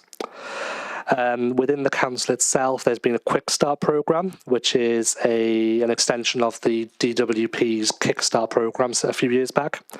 Within that, they've been able to offer positions within the council for 18 to 24-year-olds. There were 14 vacancies available, which is doubled from the previous year, and there were over 300 applicants for those positions. So they were 6-month positions, and they should be running until around June, July time, I believe, this year. At that time, they'll be reviewed, and hopefully there'll be succession positions available for them within the council and within their current roles. In terms of work across the board, we are working with a lot more sixth forms, trying to look at support we can offer to make sure the dropout from year 12 and 13 is minimal, but also support those individuals who do end up leaving for different reasons to engage in other provision and potential employment beyond that. We have done a lot more support in terms of data sharing processes, making sure those protocols are in place, as well as then results day support for both GCSE and lay level, which is offered to all secondary schools. We've tried increasing our online reach as well by creating a post-16 choices webpage that looks at different opportunities within the Vale for training, employment support, access to signposting opportunities, volunteering, and is also an opportunity for young people to be able to update us on their destinations. So taking a step out of that, having to do that face-to-face contact as well, which is a positive impact. Another piece of work that's been going on this year is the early identification tool. This is a stipulation within Welsh Government guidance, and we've had a model in place since around 2015, 2014. It has been reviewed on a national level, and that review was undertaken and completed in November. We have been making changes to our own model over the past 6 months, and that work will continue now with the review being completed by Welsh Government. However, there's not many changes to be made on that, luckily, because there's it depends on the systems you've got access to how much you can actually implement locally. There is some work with Estin being done around the work of the lead worker role, which is quite fundamental to the Youth Engagement Progression Framework. And that is ongoing as well over the next couple of months. And all these reports and updates are provided to the strategic board, which is run on a quarterly basis. I think that's about it, though, in terms of the report. But if there's any questions, thank you. Brilliant. Thank you for that, Peter. So any questions, thoughts? Councillor Goodjohn? You and Goodjohn this time.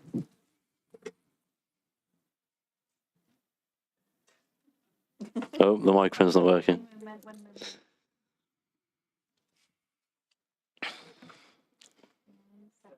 That's okay. Don't worry, Councillor. No need to apologise for the second. Try it now for me. Good to go. There we go. Hi. Thank you so much for your update, and I wanted to really congratulate the work that you've been doing. Despite the loss of the European funding, the New Strive programme has really it's shown its own worth. The reductions in unemployment that's being created from this, the improvement in lives from the youth service work here has really shown itself. It's exemplary, really. The early interventions to be done to prevent further work having to be done by us as the council, the NHS, being job centres. It's early intervention that really works to prevent costs in that financial way, but also to assist lives from getting back on track straight away. And in my opinion, the work that the youth service has been doing, and particularly Strive, is everything that we are meant to be doing under our duties of the Wellbeing of Future Generations Act. It's everything that it intends to be. It's early intervention, working with our communities in a way that really supports young people in particular to get involved in their local communities. Strive has worked day in and day out to try and get young people directly involved in community work, whether that be paid or not, to get work experience, to get support for CVs, to get people directly into local employment, supporting local businesses. I can't commend it enough. So thank you so much for everything you do, and all of the youth service workers out there, and particularly Strive has shown itself to continue the work that the European funding was giving, that we can continue it here. And sure, we may have to take responsibility for it now, but we can continue the great work that's been going on. So thank you so much.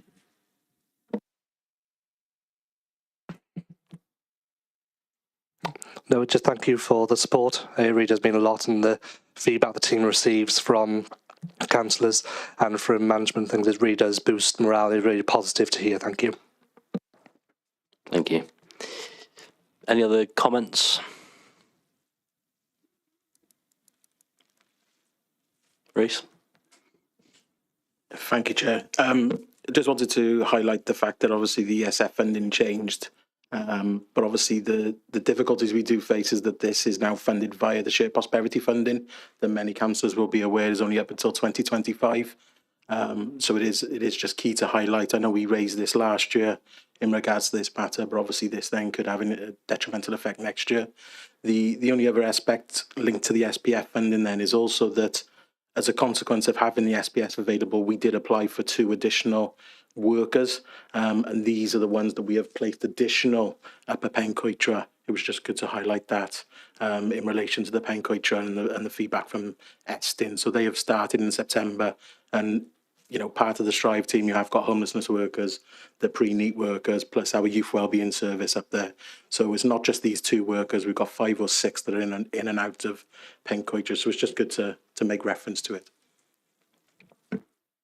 Great, thank you, Reece, for that. If there's nothing else, Councillor Goodjohn. Emma Goodjohn. Thank you, Chair. I think it is really important we keep trying to keep this funding. It's a lifeline to families, young people. It's so important. I think you said it all, but we've got to keep this funding. We've got to keep this service. It should be a statutory service. Thank you. Thank you. Just checking. So the recommendations for this, so number one, we've considered the progress made in the last 14 months, and then a recommendation 2 that we received a further progress update in July 2024. So that'll bring it more in line with the official destination release in April every year. So I move both those recommendations, if I can have a seconder. Thank you, Councillor Hennessy. Moving on to agenda item 9, education other than at school, and pupil engagement service. So over to Reece. Yeah, thank you, Chair. The report seeks to make elected members aware of the progress that's been made by the Pupil Engagement Service in relation to EOTAS learners across the Vale. So EOTAS is those education other than at school, so learners that potentially aren't in a mainstream setting. For those that aren't aware, the Pupil Engagement Team was only established recently in 21-22 to support schools or young people who are unable to maintain full-time education in a mainstream setting. The functions relating to the education of the school framework now resides within the youth service and directly under my management. This is in line, it linked into 2022 when Derw Newydd, formerly known as the Pupil Referral Unit, became part of Ysgol Derry. This meant that the Vale of Glamorgan no longer has a pupil referral unit or a PRU, which heavily impacted on the figures and the numbers that we were returning to on the EOTAS return. The current EOTAS numbers have risen across the local authority due to the Additional Learning Needs Act, plus also new numbers of students being placed out of county and an increase in preventative provision of those awaiting specialist placement, where alternative out-of-county provisions are unavailable or currently not identified. And I think just to add to this, there's also a complexity in relation to Pencoitra has been discussed today, but also the rise in permanent exclusions. And as councillors need to be aware, from day 15, the local authority and the Pupil Engagement Service are fully responsible then to provide a full-time education package from day 15. So this is also increasing the demand on the service. In 2023 to 24, we've seen an increase, as I've just mentioned, in the challenges relating to learners who are at risk of exclusion, medical isolation, or those needing bespoke temporary provision, whilst obviously until specialist out-of-county provision can be found. There are budget constraints for this year due to the closure and move away from Derw Newydd, hoping that this will be a bit more accessible then in the next financial year. The recommendations is for the members to consider the progress made by the Pupil Engagement Service and recognise the ongoing developments, opportunities and the risks there are for EOTAS learners within the local authority. Within the report, there's a few different elements that I wanted to kind of pick up on. The key element there is that we do contract a range of provision and providers locally. Some of these will include the Amelia Trust Farm, which provide a provision called Grow. We also provide a lot of preventative support through Cardiff City, Empire Fighting Chance, Dojo Training, that is a local provider up in Barry. Also then, additional to that will be independent schools or those that are placed out of county. Within the 1.9 chart, you will see a range of the provision that we have put in place within the last year. This ranges from mentoring, coaching to specialist wellbeing, therapeutic intervention support based on the needs of the learners that are being disengaged or are currently waiting for placement from day 15. The 1.13 chart there highlights the number of learners who are classed as EOTAS in the Vale. This is based on our figures that we return to Welsh Government annually. You can see within there over the past 14 years, really, we were steadily increasing until the last couple of years with COVID. During the pandemic, the numbers decreased heavily due to learners not being able to go out of county or moving around. And then current figures that we have here are 69 learners that are potentially either out of county or receiving specialist independent provision that we are paying for on a a database and regular basis, which alongside that obviously would count for the most vulnerable learners that we have here in the Vale. Many of these will also have their IDPs or statements of additional learning needs. 1.14 is quite a good chart to highlight to councillors.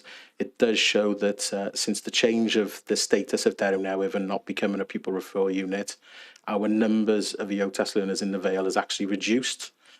We are now sitting at less than 2% of learners that are classed as EOTAS. And I know this identifies us being ranked 8th in Wales compared to the other local authorities. We were on an upwards trend over the past 10 years. We were going up in line, and we were ahead of projections based on around 84% increase. With the recent changes, this has actually brought us in line with other local authorities and puts us in good stead, alongside then obviously having the finances hopefully to be able to cater for those and the needs that they have. The key issues for consideration for everybody is that the numbers of pupils that receive an EOTAS in the local authority is increasing post-pandemic. It presents a higher financial commitment to those learners with an IDP or of whom are statemented, and of which will need to be in specialist provision, including those moving to post-16, as our commitment to follow those into higher education and post-16 will now also be committed to. This may result in an increased spend for our out-of-county budget and higher numbers receiving this intervention, and members need to be aware of the risk in achieving this. There's no other key points that I wanted to kind of mention. I know that just based on conversations earlier, the Pencoitre model is also a good one to bring up again. So since the Estin inspection, as a local authority and as a pupil engagement service, we have introduced Cardiff City Football Club, Empire Fighting Chance, and also Inspired Learners. So they're free providers that are contributing additional provision, daytime vocational learning to learners on site. These are done through youth work skilled staff as well as obviously different providers, but they're just free of the interventions that we have put in place. As part of that, the Empire Fighting Chance also provides an after-school boxing session alongside what we are obviously providing as a youth service as well. So it's just key to raise those points really. Happy for any questions or queries. Great, thank you for that, Rhys. Councillor Payne.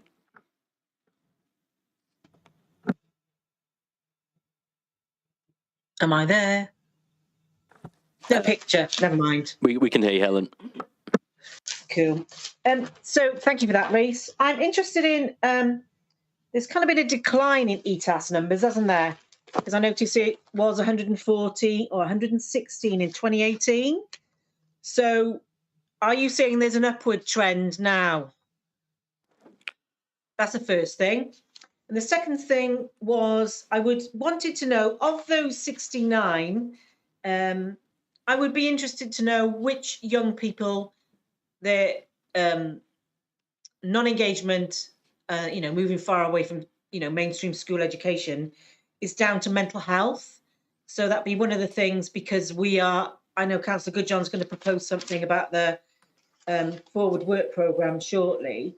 But I would be interested in specifically mental health as an issue with those ETAS young people.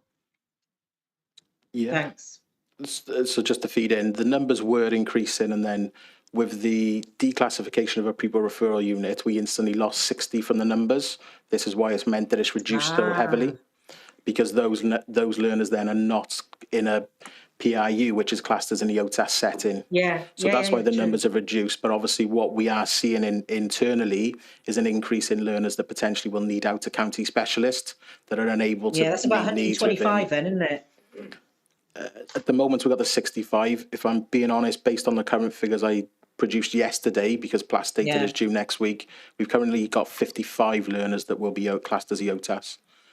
So we're actually looking at a 10-figure drop, if I'm being honest, on this year's data that I'm about to submit. But we are seeing a massive increase in needs, and I'm sure colleagues from the ALN department has also identified there's a lot more learners that are currently waiting placement or waiting for temporary provision because they need the specialist out-of-county placements, if I'm honest.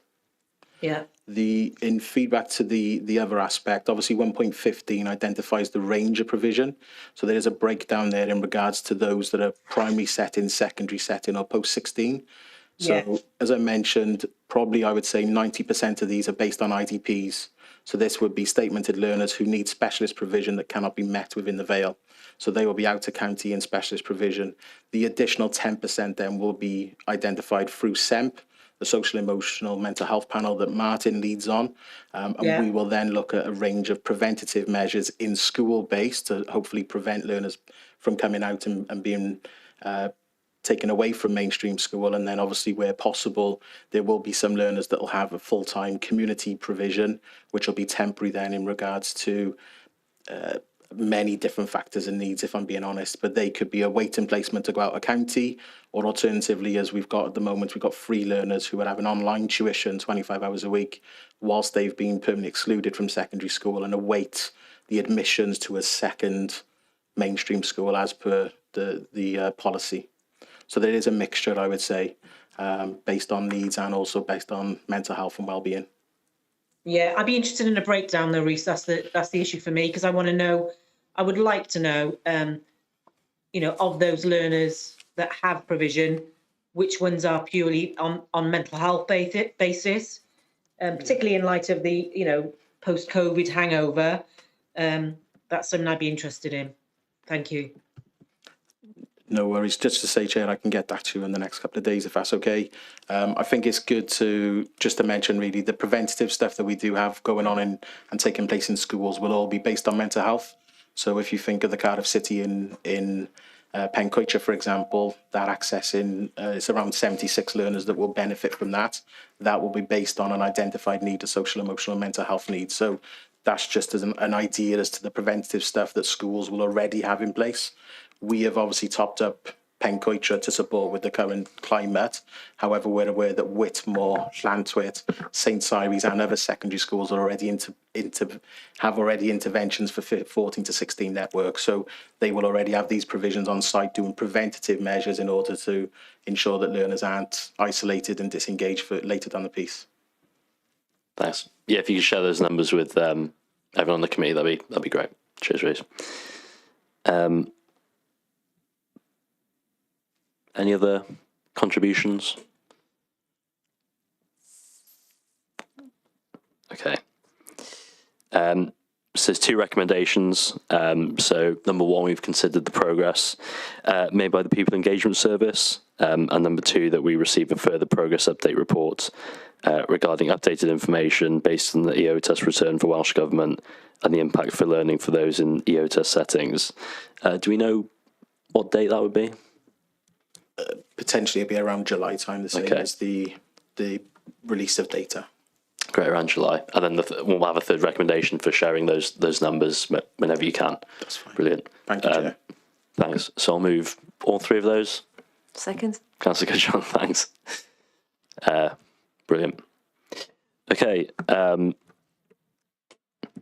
Now we're moving to agenda item 6 because the gentlemen who'll be dealing with this are in the room and they've been very patient waiting there. So thank you, Jason and Di. So over to you. Thank you, Chair. Obviously, I'm bringing before you the draft transgender inclusion toolkit and guidance document for schools and other settings. In summary, the purpose of this report is to advise Scrutiny of the findings on the consultation on the revised Vale Glamorgan Council Transgender Inclusion Toolkit and guidance documents, which is found in Appendix A. And following approval from Cabinet on January the 19th of 2023, the Council undertook a consultation on its revised toolkit, and this consultation took place between January 23rd and March 17th, 2023. And since the conclusion of the consultation period, all responses have been subject to careful and considered evaluation and amendments made to the toolkit, and this is all contained within Appendix B. The responses have also been utilised to update the Equalities Impact Assessment, which is contained in Appendix C. The consultation responses and proposed amendments of the toolkit have been reported back to the relevant scrutiny committees prior to the matter being referred back to Cabinet for further consideration and determination. So the recommendations today is that the Scrutiny Committee considers and notes the content of the consultation responses, the revised transgender inclusion toolkit and guidance document for schools, and the Equality Impact Assessment, with any recommendations being referred to Cabinet for consideration. Secondly, that the report and appendices be referred to the Corporate Performance and Resources Scrutiny Committee for their consideration and comment, with any recommendations being referred back to Cabinet. And thirdly, the report and appendices be referred to the Corporate Parenting Panel for their consideration and any comments being referred back to Cabinet. Can I just add, Chair, that this has gone slightly out of sequence in that it went to the Corporate Parenting Panel on Monday of this week, purely for dates and availability. And I think that the Chair of the Corporate Panel is here this evening. The main reason for the recommendation is to ensure that the committee is fully appraised of the consultation findings, the resolutions resulting in the revisions being made to the toolkit and the equality impact assessment, and to ensure that the views of the committee are reported back to Cabinet for their consideration as part of the decision-making process. In regards to the consultation, as well as face-to-face and virtual consultation with groups, the online survey that took place, there were 591 responses to the survey, and just over, I won't go through the full demographic of all the respondents, but just to say that just over 50% of the responses were from parents, and there were around 100 responses received from pupils and school-based staff, which represents 18% of respondents. And in addition, face-to-face, as mentioned, engagement with these groups took place, and the third highest response rate was from school governors at 8.1%. The findings for the consultation were quite wide and far-reaching, and I will focus on the main headings that came out of the consultation. And there was significant support for the toolkit from the majority of school staff and pupils, who were of the opinion that the guidance was vital in order to build inclusive and safe environments for young people. There were comments stating that the toolkit was too long and contained too much detail to be user-friendly. And the issue was also raised by a number of young people who felt the toolkit should be accompanied with an easy-to-understand document or a young person's infographic. As a consequence of this feedback, further work will be undertaken to develop an easy-read version of the toolkit once the final version of the toolkit is agreed and published. There were a number of parents who are fundamentally opposed to the toolkit on the basis that they didn't believe it to be the role of schools to teach children and young people about relationships and sexuality, as this should be the role of parents. Some parents were also concerned that the toolkit should not be used in teaching primary-age pupils, as they were considered too young to be exposed to such content. It should be emphasised that the toolkit is not a teaching resource, rather is a guidance document for staff working in schools to assist them in supporting pupils identifying as trans or gender variant. It's not a resource to teach pupils of any age about relationships and sexuality. Furthermore, a small number of respondents were concerned that there was insufficient guidance in the toolkit about medical matters relating to gender transitioning. Other respondents, mainly those involved in education, expressed concerns that they were being expected to provide medical advice and felt ill-equipped to provide this. These differing views were considered, and having taken advice from health safeguarding colleagues, the toolkit has been amended to advise that decisions and guidance about medical matters are made outside of education settings by colleagues working within the NHS. Concerns have been raised that the guidance focuses on championing the rights of trans and gender variant children and young people to the detriment of others who also have protected characteristics. The toolkit, in conjunction with other guidance, provides ideas for policy and practice that will keep all children and young people safe, help to create environments which help prevent and proactively respond to gender stereotypes. As a consequence of the consultation process, the guidance has been amended to emphasise that while it's extremely important to recognise that the Equality Act 2010 protects from direct and indirect discrimination in respect to the protected characteristics of gender reassignment, it is of equal importance to recognise that similar protection is provided to persons with the following characteristics: age, disability, marriage or civic partnership, pregnancy, maternity, race, religion or belief, sex and sexual orientation. In the consultation, schools expressed concerns about having to make these highly complex case-by-case decisions without any support to do so. However, the avoidance of unlawful discrimination often requires a case-by-case approach. The amended toolkit states very clearly that schools will not be expected to make these decisions in isolation and should seek advice from local authority officers who will provide support and guidance throughout the process. Consultation responses also indicated that some parents were expressing significant concerns that the guidance to schools suggested that it was not always necessary to consult with parents when a child or young person indicated to school that they were transgender and wished to begin a process of social transitioning.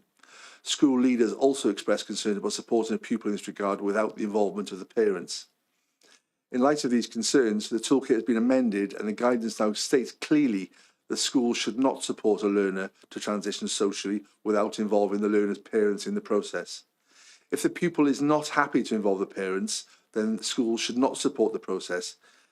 In exceptional circumstances where it's felt that there's strong reason to be concerned about the implications involving parents, schools must consult with a learning skills safeguarding officer who will advise on how to proceed or seek further advice from the local authority designated officer, the LADO. In addition, a number of comments felt the toolkit was advocated that schools should automatically facilitate transition if this was the wish of the child or young person.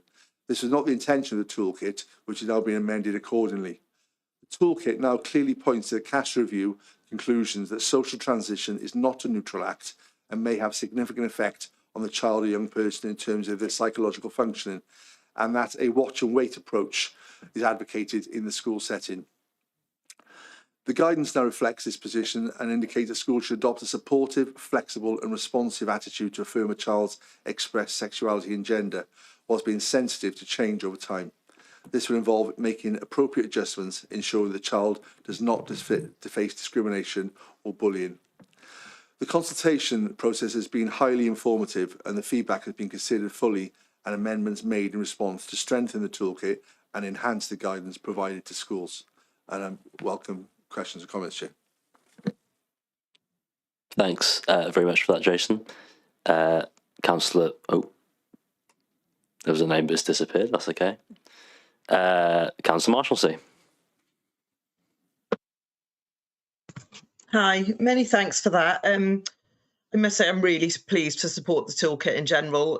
From reading it, you know, I was a teacher for a long time, and I thought it was really straightforward and really easy to read. So didn't agree with those comments. I love how, you know, first and foremost, it aims to care for some of our most vulnerable pupils.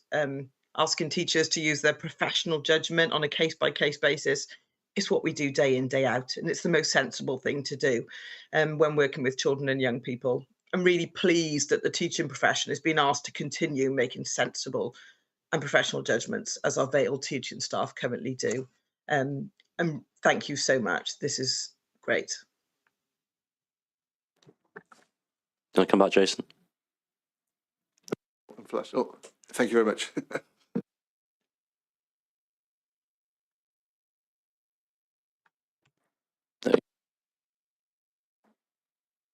Thanks, Naomi. Councillor Birch, did you want to come in?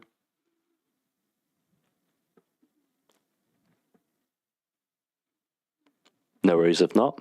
Martin Price.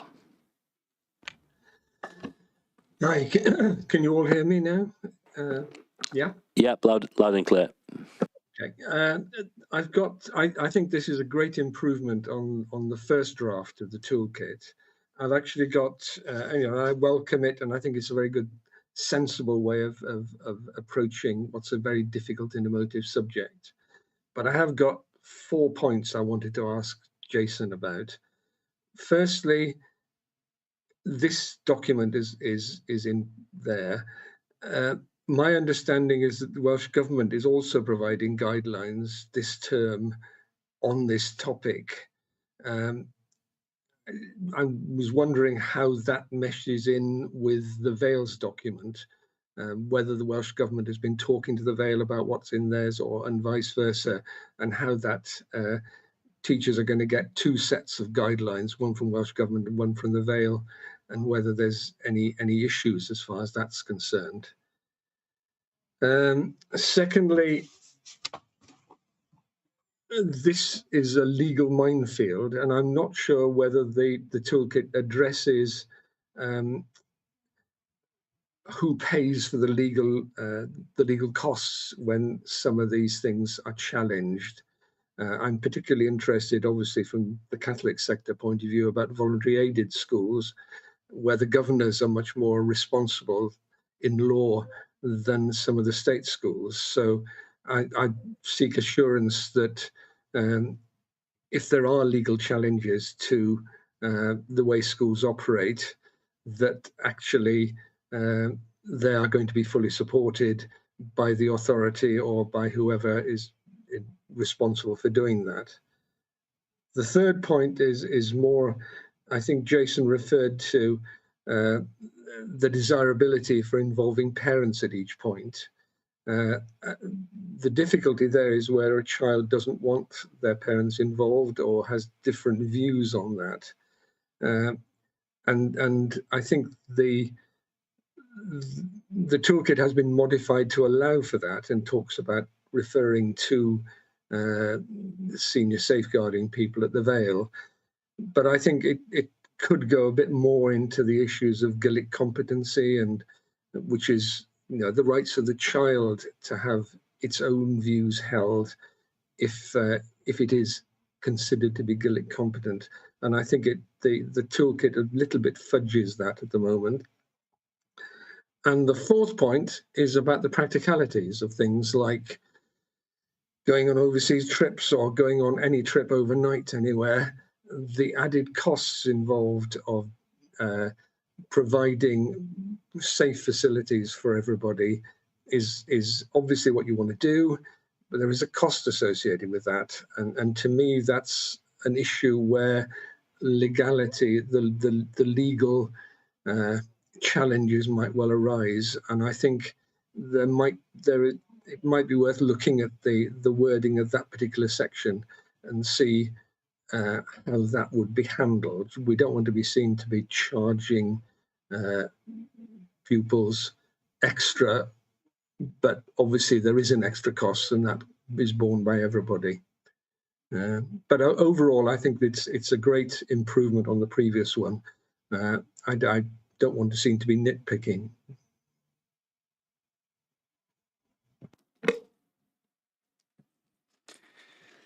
Yeah, thanks for that response. I think it's really pleasing to note that a lot of progress has been made. We have tried our hardest to, you know, to be as reasonable as possible and to meet all those issues that were raised previously. And I think, you know, that's obviously the purpose of the consultation, to be able to respond to those, but still to maintain the integrity of the toolkit itself. I'll try to answer some of those questions, Martin. In terms of the Welsh Government, I've got a meeting with Welsh Government next week because they're very interested in what we are doing. And I don't know the timescale of the Welsh Government, but Martin, you mentioned this term. I would be amazed if there was anything that was this term. There may be some sort of document which comes out of consultation, but you know, I've been feeling guilty for the last few months about the length of time it's taken us to get back to here, which is a year. And then the Department of Education came out with a document which is 3 years overdue, and I'm sure they've got more resources to meet the need than we have. So it just reflects how highly complex it is, and the reason it's taken that amount of time is so that we can respond responsibly to the points that have been raised, and we have had to get extensive legal input into all the changes that we've made, and it's been backwards and forwards on numerous occasions. I think, you know, I can't imagine making many more amendments to this document now, Martin. You know, I'm hoping that we will get that support to move this forward, and obviously we'll be reviewing it on an ongoing basis, and things change very quickly. But again, in terms of Welsh Government, if and when Welsh Government publish a All Wales document, then we would supersede to that document. I think that's clear. We would not be looking at creating something or having a two-pronged approach. That wouldn't be sensible. So obviously, you know, when that happens, then we would look to do that. I might be out of order here in terms of the questions that Martin asked. In terms of involving parents, wow, yeah, this is a real dilemma, and on balance, we felt that given the CAS report and given the fact that this is a massive decision for young people to make, that we weren't comfortable with not involving parents in that decision. Now, there will be occasions when professionals may think that this is very detrimental to young people, to a specific young person, and they may have very clear and very important reasons for not wanting parents to be involved. That's when we would look at considering what our next stage would be, and that's where Gillick competence would be considered as part of that. Martin, I would disagree with you that we fudged the Gillick competence issue in the toolkit. I think we're very clear on it. There's a section which clarifies that. I suppose the complexity comes where it is, where does Gillick competency come in? Because if on the one hand we're saying that you can't progress with social transition without involvement of parents, then that sort of makes Gillick competence a moot point. But it's in relation to Gillick competence, it's when there is that exceptional circumstance. Okay. In terms of legal costs, well, again, we've tried to be really, really clear because we've taken on board massively from the consultation responses, particularly from schools, that they felt really uncomfortable with dealing with these very complex decisions. There's no getting around the fact that they are complex decisions. One thing from doing this, which is probably this piece of work alongside Jason, is that this has probably been the most complex thing I've ever dealt with in my career, because there are also competing rights from competing laws. So on the one hand, there's laws which say that you need to provide single-sex facilities, and then on the other hand, you've got the Equalities Act, which says that you have to pay due regard to people with protected characteristics, and gender reassignment is one of those. So you cannot get away with just saying, this is clear cut. It's either this or that. It has to be based on individual context and individual decision making. And what we've tried to do to mitigate that is to make it very clear in every section that we would be, as a local authority, standing alongside schools in making those decisions. As far as the costs are concerned around that, well, we would hope that, when a decision was made, in whatever context that was, which may bring a great deal of scrutiny, that decision would be based on legal advice anyway. So we would hope to mitigate any possibility of legal costs being incurred further down the line. Obviously, it's not possible to do that completely, but they would be joint decisions, so it wouldn't be a case of throwing schools under the bus and walking away if things got difficult. I have no idea if. Yeah, and the same with the trips. That's one of the most tricky areas, and how we balance again everybody's rights in that context. I'm trying to foresee where the incurred costs would come, but again, that is a possibility on a case-by-case basis. But it would just be looked at, and I wouldn't be able to give a definitive answer to that. I'm sorry, Matt. Yeah, in terms of the cost bit, I was thinking in terms of having single rooms, for example, instead of dormitories, that sort of thing, which would be, if you're doing it within a school, then it's possible to do that. But if you're actually doing something overnight somewhere, then that might well be an extra cost in terms of what you're doing. Maybe so. Yeah, and those I suppose those costs would need to be looked at, but they couldn't be passed on to an individual because of their protected characteristics. That would be discriminatory, and we wouldn't be able to go down. Of course it would be, but obviously the other parents might well complain that they were paying for something extra. And this is where we get in the realms of the individual cases that will need to be looked at the time, because we could talk about millions of scenarios probably and what ifs and things like that. Yeah, I think, I mean, I use the word fudge, it's probably a bit over the top, but the idea of involving parents is great and is wonderful, but people are people, and there are going to be very difficult cases to look at here. So I think as I said, I think the document as a whole is fine and is very sensible and very good. It's the detail of how you do this on a case-by-case basis which worries me. That's all. Thank you.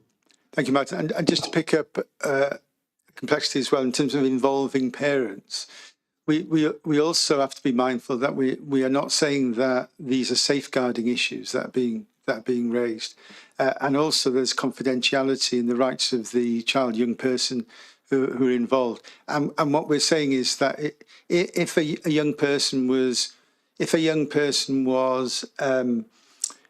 discussing the fact that they were trans or gender questioning with school staff, we wouldn't expect that to be shared with parents necessarily, unless if the child or young person said they didn't want it to be.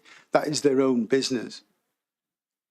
It is when we start talking about social transitioning that the issue becomes bigger, and where we have made a decision to involve parents. I think the issue is about involving parents is one thing, getting parents to agree is another thing. But I don't want to prolong the argument. Thank you. Thank you, Martin and I.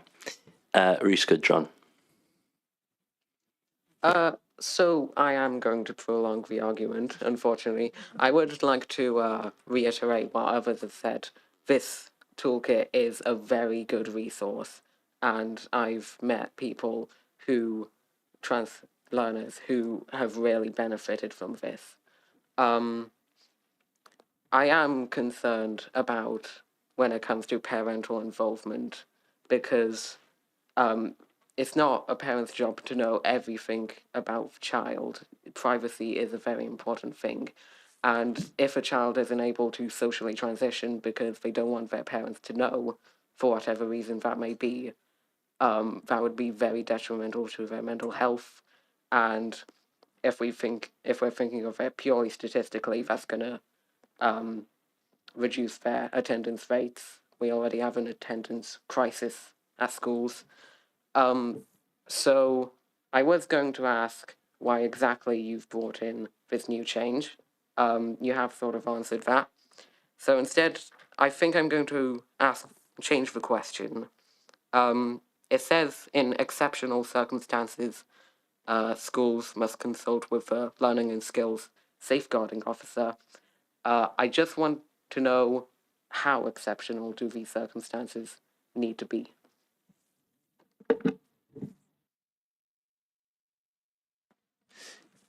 Yeah, thanks, Rhys. Your points are really well made, and things that we've been agonising over. Exceptional circumstances would be, like you say, when there is a view that this is having a detrimental effect on the well-being, the mental health of that young person, or whether we felt that the young person was at risk from their parents, and that there was a safeguarding concern related to that. So those would be our our guiding principles around exceptional circumstances. Do you want to add to that?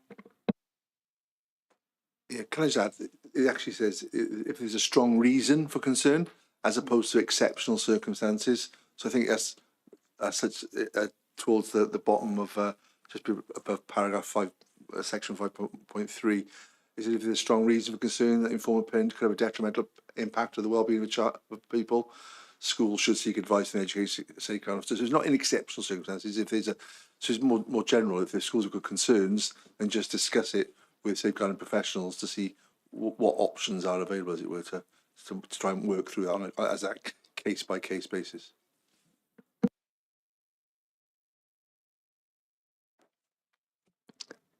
Thank you for that. Alice Emerson. Thank you, Councillor. I would just like to come out in agreement with this toolkit. I think as a young person and someone who knows young people who are currently in the state of transitioning, a lot of time teachers want to help, but they have no access to resources, or they're not able to help, or they don't fully understand situations. And I think by giving this toolkit, it will, increase understanding, and it will increase communication between teachers and children, which is vital at that stage of people's lives. Thank you, Alice. Councillor Payne.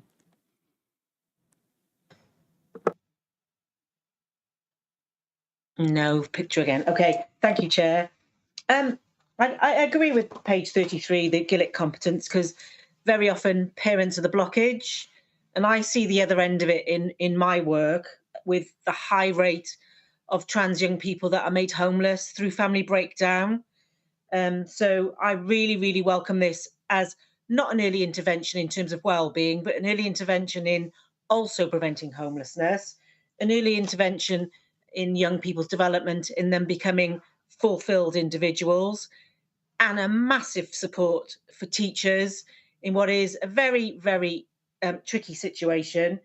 And, young people need to be listened to, and the more information we have about how we can listen to them better, the better it is for all of us, for the council, for teachers, and for the young people. So I move this item, please, Chair. Thanks, Helen. We'll come back to that when everyone's made their contributions. Sorry, Daya. Just want to say, I think this is hopefully people agree, and thanks for those comments from Alice and Councillor Payne. It is really important, and we recognise this in the toolkit. This is the start. We don't expect this to ensure that all young people and all adults who are working with young people are skilled, sufficiently skilled to be able to give the support that is needed. So there is a commitment to look at training programme as well to go alongside this. Jason has been trying to identifying people to deliver the training.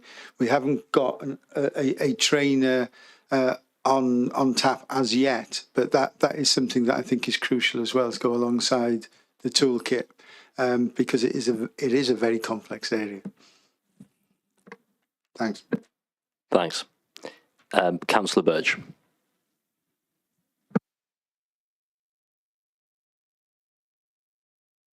Can you hear me? Yeah, we can hear you. We can't see you, but we can hear you loud and clear. Right, excellent. Thank you very much. Well, first of all, I'm going to say, that I welcome the toolkit. I think that it was something that schools were asking for in order to provide guidance to children and young people, and it's our role as an authority to do that. I think it also shows that the consultation process is worthwhile, useful. It brought about some changes in this. So there were people who felt that the consultation process was simply paying lip service to the whole idea and nothing would change. But in fact, there are significant changes made, aren't there? And the parental involvement, for example, the support for schools on a case-by-case basis, and the watch and wait element, so that no decisions are made rashly. Children are allowed to change, be fluid, develop in different ways. They're not held to a decision that they may have made at quite a young age. They're allowed to, mature, as we all hope we're going to. So I would just like to welcome that. I can't second this because I'm not a member of the committee, but I would like to endorse all of the positive comments that have been made and thank the staff involved, because I know that this has been a very long and difficult process. Lots of consultations, done lots of consultations with the legal department and the various consultees. And, I'd like to offer my thanks and praise to them as well.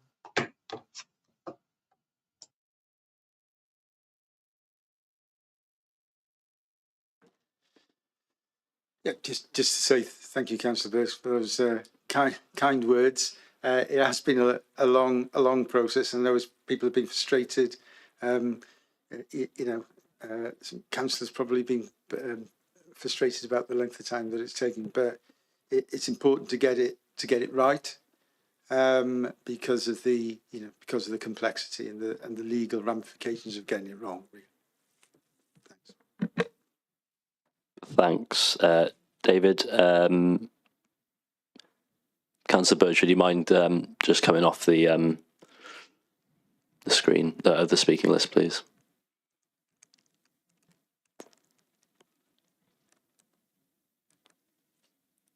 Thank you.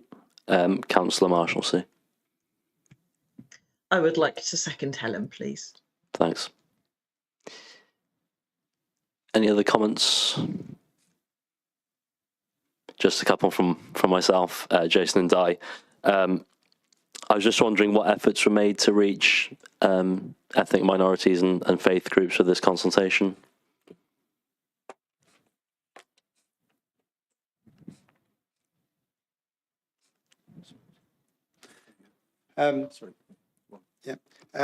So we met with the Diocese in Leeds, so the Catholic Church of Wales.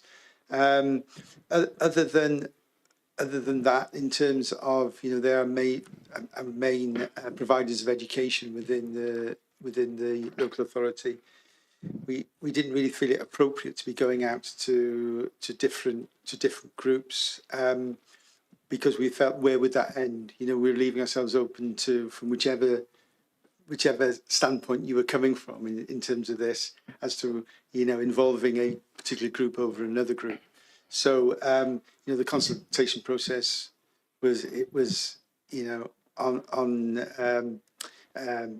it 2 months? The consultation process, people had plenty of opportunity to involve themselves.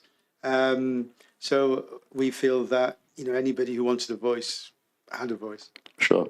I just brought it up because I saw Hindus and Muslims mentioned in the explanation about the consultation. So just to be clear, there was no effort to reach people of the Hindu faith or Muslim faith, for example. Okay. No effort more than anybody else. No. Okay. And then secondly, so just reading through the consultation responses. So a majority of parents disagreed with the toolkit, and it says the views of parents were based on misinformation or misunderstanding. Given everything else that's been said here tonight about parents, that seems a bit condescending. So I wonder if you could clear up the council's position on that. I don't think that's a fair reflection of how we were portraying the input of parents. I mean, a great deal of what was said by parents has been incorporated into the changes in the toolkit. There was an element of a small minority of responses that were,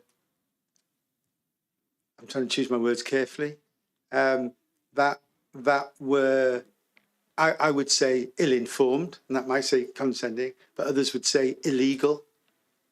So probably misinformed is a more acceptable way of putting it. But I don't think we need to beat about the bush. I'd be quite happy to show people some of the comments that we had, and then ask them to say that they that we're being harsh in terms of Sure. judgment. I just want, But I want to make it very clear that that is not the majority of parents or the majority of respondents. We value, that was the whole purpose of the consultation, we value the voice of parents massively, and I think you can see that in the changes that were made, particularly around the voice of parents in the decision-making process. Sure. And then final point from me, so it's points 2.37 and 8, talks about balancing competing rights. What's your view on safeguarding as being the overriding responsibility for everything that's in the toolkit and everything the council does? Jason? Obviously, as you said, as the toolkit and the supporting document, they set out that all safeguarding risks would involve necessarily consultation with the safeguarding officers or with the LADO. And obviously, the current position set out in the report and the annex documents that our safeguarding duties are there as a council is required under legislation to have regard to all pupils' protected characteristics. And we've got a duty to consider the interests of all pupils. So we need to balance those needs accordingly. And so that's why it's that individual fact in each case-by-case basis. And obviously that would be informed by any risk assessment that we'll put in place and advice that was necessary and sought as well. Okay. Thanks, Jason. That's all from me. So there's a recommendation, I guess, to endorse the toolkit. So Helen proposed it and Naomi seconded it. Thank you. The committee endorsed. Oh, sorry, Ewan. Sorry, can I just make the point to the committee, if they'll allow me, that more parents thought that the information was useful than not, that they felt it was important that trans people were safe than not, that more parents thought that it was useful than not, that more parents thought they agreed with the toolkit than not, that more parents believe that it had been properly thought out than not, more parents agreed with the approach than not. So I think it's unfair to characterise it as being seen negatively by parents. I think there was a broad range of opinions being noted here, and that's important. But I think the vast majority of consultants' responses were parents, that their views have been seriously taken into account, and that has been reflected in the toolkit. Thank you, Ewan. So the motion was to supersede the endorsement of the old toolkit, or because there was an endorsement of the previous toolkit pre-consultation. So does this one supersede the last one, or is it an endorsement of both of them? If Councillor, it wasn't for you, Jason and Di, sorry, it was Councillor Payne's. Yeah, don't worry. It was Councillor Payne's move that. So just if Councillor Payne could let me know about that, just so we absolutely clear what we're voting on.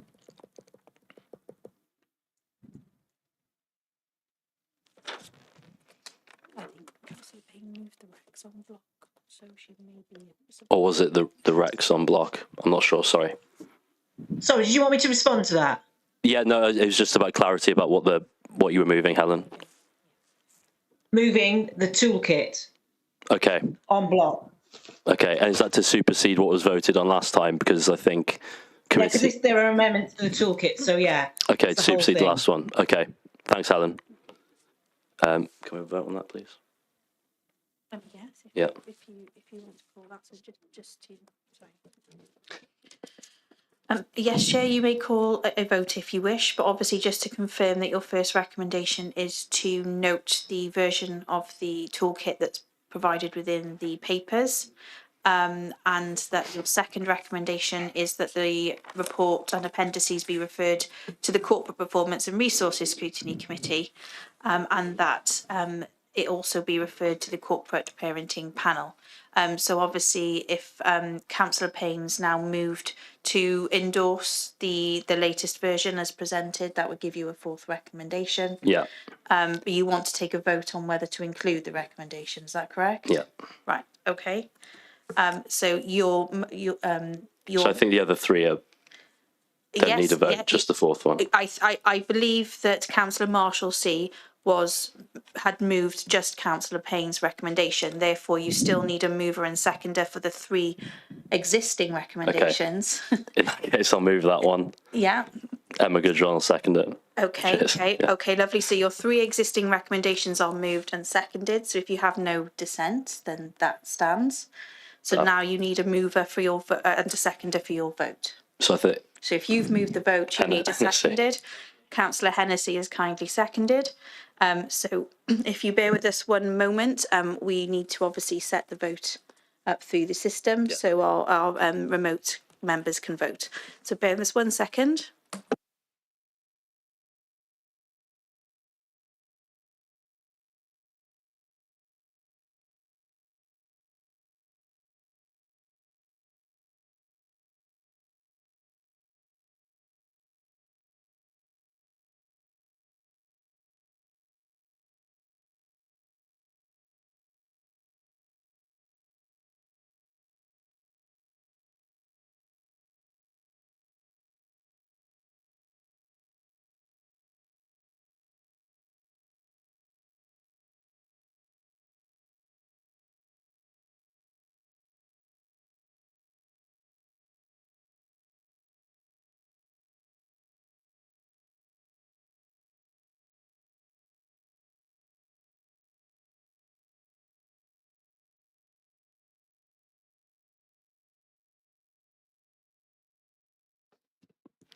Okay, committee. So only members of the committee, and including this, because it obviously relates to an educational matter, also the co-opted members with voting rights will be asked to vote within this. For members of the committee who are present in the chamber, your microphone in front of you will flash in order for you to cast your vote. For members of the committee who are at home remotely, the voting options will appear on the right-hand side of your screen. I will confirm shortly when that has started, so bear with me 1 second. Right, so we need to make sure we've got the voting right people on there, haven't we, as well?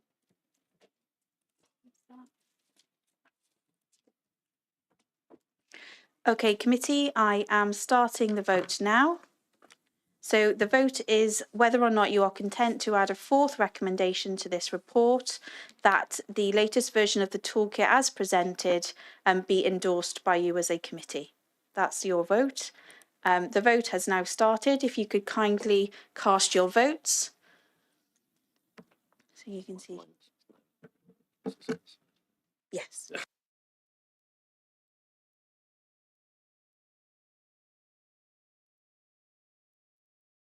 Thank you very much, committee. If you have cast your votes, please bear with us 1 moment. The chair is just conferring with the results.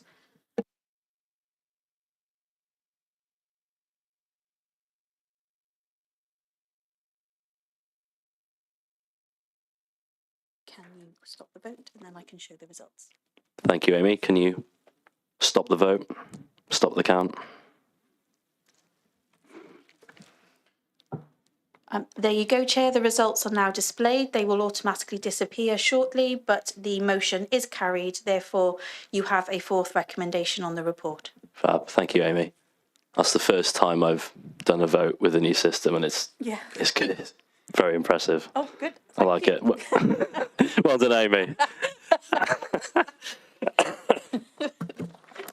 It's getting late, isn't it? We're okay. We'll keep going. We will. Brilliant. Okay. Where are we? So we'll move on to agenda item 4. The draft Vale of Glamorgan Council Annual Delivery Plan 24-25. Paula.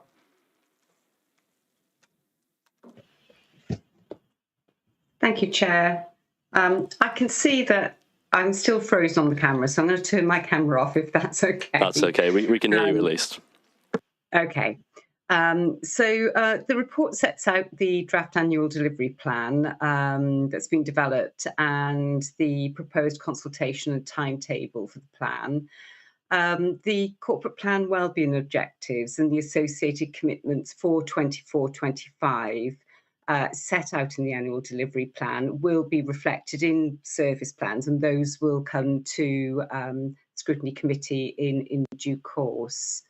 So the ADP for 24-25 is shown in Appendix A to the report, and it provides a bridge between the 5-year corporate plan and the annual service plans. It details the activities to be undertaken in year 5 of the corporate plan, which will be published in spring 2024. So in this year's ADP, there continues to be an emphasis on 3 critical challenges, and those are around organisational resilience, cost of living crisis, and the climate and nature emergencies. The plan has been developed through discussion with Cabinet members and the strategic leadership team, and it's also taken a number of the factors into consideration and views into consideration, which is set out in the report before you. The timetable is also shown in the report. You'll note that we are, I think, on the last day of the consultation, but I did notice that I think yesterday it was extended for a further week. So we would welcome feedback from the committee regarding the draft plan. All feedback from the consultation exercise will be considered and reported to Cabinet and Corporate Performance and Resources Scrutiny Committee in February, together with any proposed changes to the plan. The plan will then go on to be reported to Cabinet and to Council for approval. Happy to take any questions. Thank you, Paula. So over to councillors for any questions or comments. Emma Goodjohn. Hello. Oh, yeah. Thank you. Thank you, Paula. When I was reading, I just got a few comments on. So I found the delivery plan was quite complicated to read, with plans and strategies and projects linked to the website pages to evidence. This means there are no specific goals for each objective, making it quite vague. I found quite difficult. For example, strategic equality plan and public participation strategy and people's strategy. It would be easier to scrutinise using specific goals in this annual delivery plan. This could be then rolled out fully in the corporate plan, 25 to 30. Also, it would be good if every objective has a target. So I recommend setting specific targets.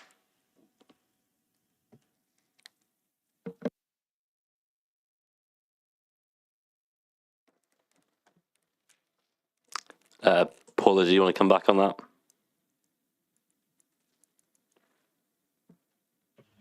Yes, sorry.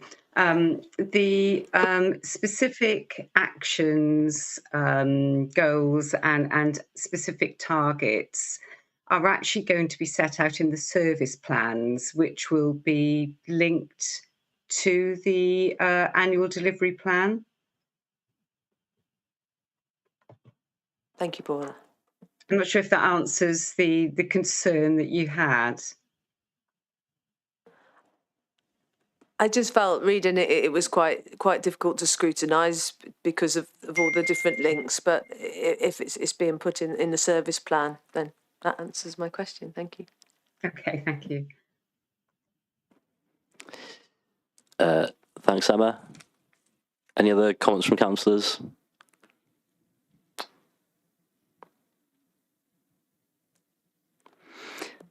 Councillor Marshalsea. Hi there. Yeah, I just had a quick question. Objective 2.5. Really good to hear about encouraging active travel to school. Just wondering if there's any possibility of an active travel schools officer to support school staff in increasing the percentages of active travel. I know there's an active travel officer in the Vale who does amazing work, and can there be somebody to support? I know there's people who go in and do school safety and curb craft in that sort of sense.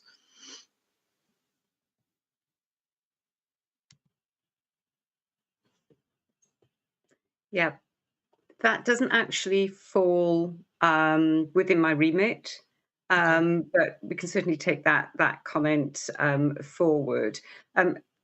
Just so I'm clear, so we do have an active travel officer. I'm not quite sure of their actual title within the council, as you said. And I was under the impression that they do actually go into schools and support with that, but we can Yeah, they do go into support, but it's such a wide ranging topic as active travel officer that actually it's just massive job title to try and do active travel across the whole of the Vale and go into schools as well. Yeah. So is there somebody that's better fitted just to purely be doing schools work? I'm guessing that there's not anyone just covering schools. And of course, it will be a capacity and resourcing issue. Yeah. No, I understand. But we can raise it with the relevant department or record it in the comments that go back to corporate resources and then through to cabinet. Thank you.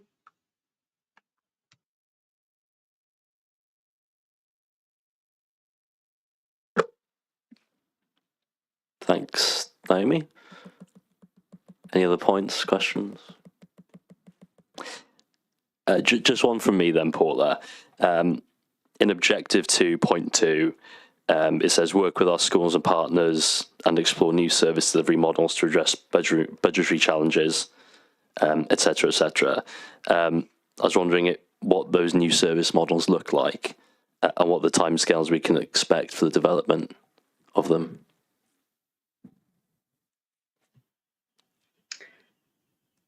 I think, as I said earlier, that would be very much reflected in service plans when they come forward to the Scrutiny Committee. Different service delivery models, I mean, they need to be developed. So we couldn't say what they look like necessarily at the moment. And the timescales need to be put around that work too. So as I said, that will become clearer when those projects, if you like, are brought forward in the individual directorate service plans. Okay, thank you, Paula. We'll look forward to the service plans then. I can't see any other questions or comments. So in that instance, I move that we note the annual delivery plan as part of the consultation process. We have a seconder, Councillor Hennessy. Thank you very much. So agenda item 5 is not on the agenda now this evening because the officer's not here. So I move that we defer it until next time. If I could have a seconder for that. Thank you, Councillor Hennessy. So the final agenda item of the evening, number 10, the third quarter scrutiny recommendation tracking and updated committee forward work programme. So this is for us to monitor recommendations to ensure that desired actions are carried out and progress is reported back on when necessary. And as you can see in the document, the forward work plan is there and recommendations that have been acted upon. So, for example, inviting the MP and MS to the committee. We've recently arrived at a full resolution to that, which is great. And over to councillors for comments. Emma Goodjohn. Yeah, I would like to recommend that we add a young people's mental health into the forward work programme, please, Chair. Okay. Yeah, go for it. Thank you, Councillor. So just to be clear, obviously you're asking for a report. And would you mind just clarifying exactly what the aim of that report is? Oops. To see how we're supporting young people with their mental health, what provisions being provided, what techniques are being used. I think it's a big issue now, especially with the issues that we've spoken about tonight. So an in-depth look really at what we're providing and how we can go forward and support that. Thank you, that's much clearer. Are you thinking across all our services, or are you thinking more at schools, or is there a particular remit of service area you were thinking? I think across all services, and then we could look to target areas. Okay, thank you. I'm happy to second that, Chair.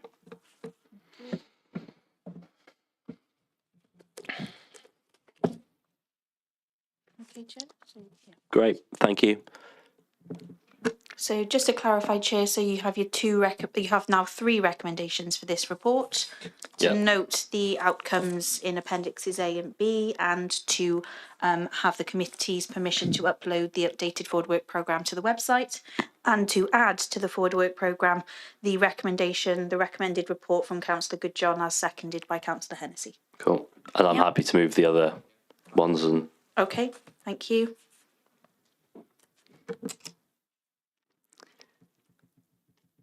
And that brings the meeting to a close. Thank you, everyone, for your patience and participation.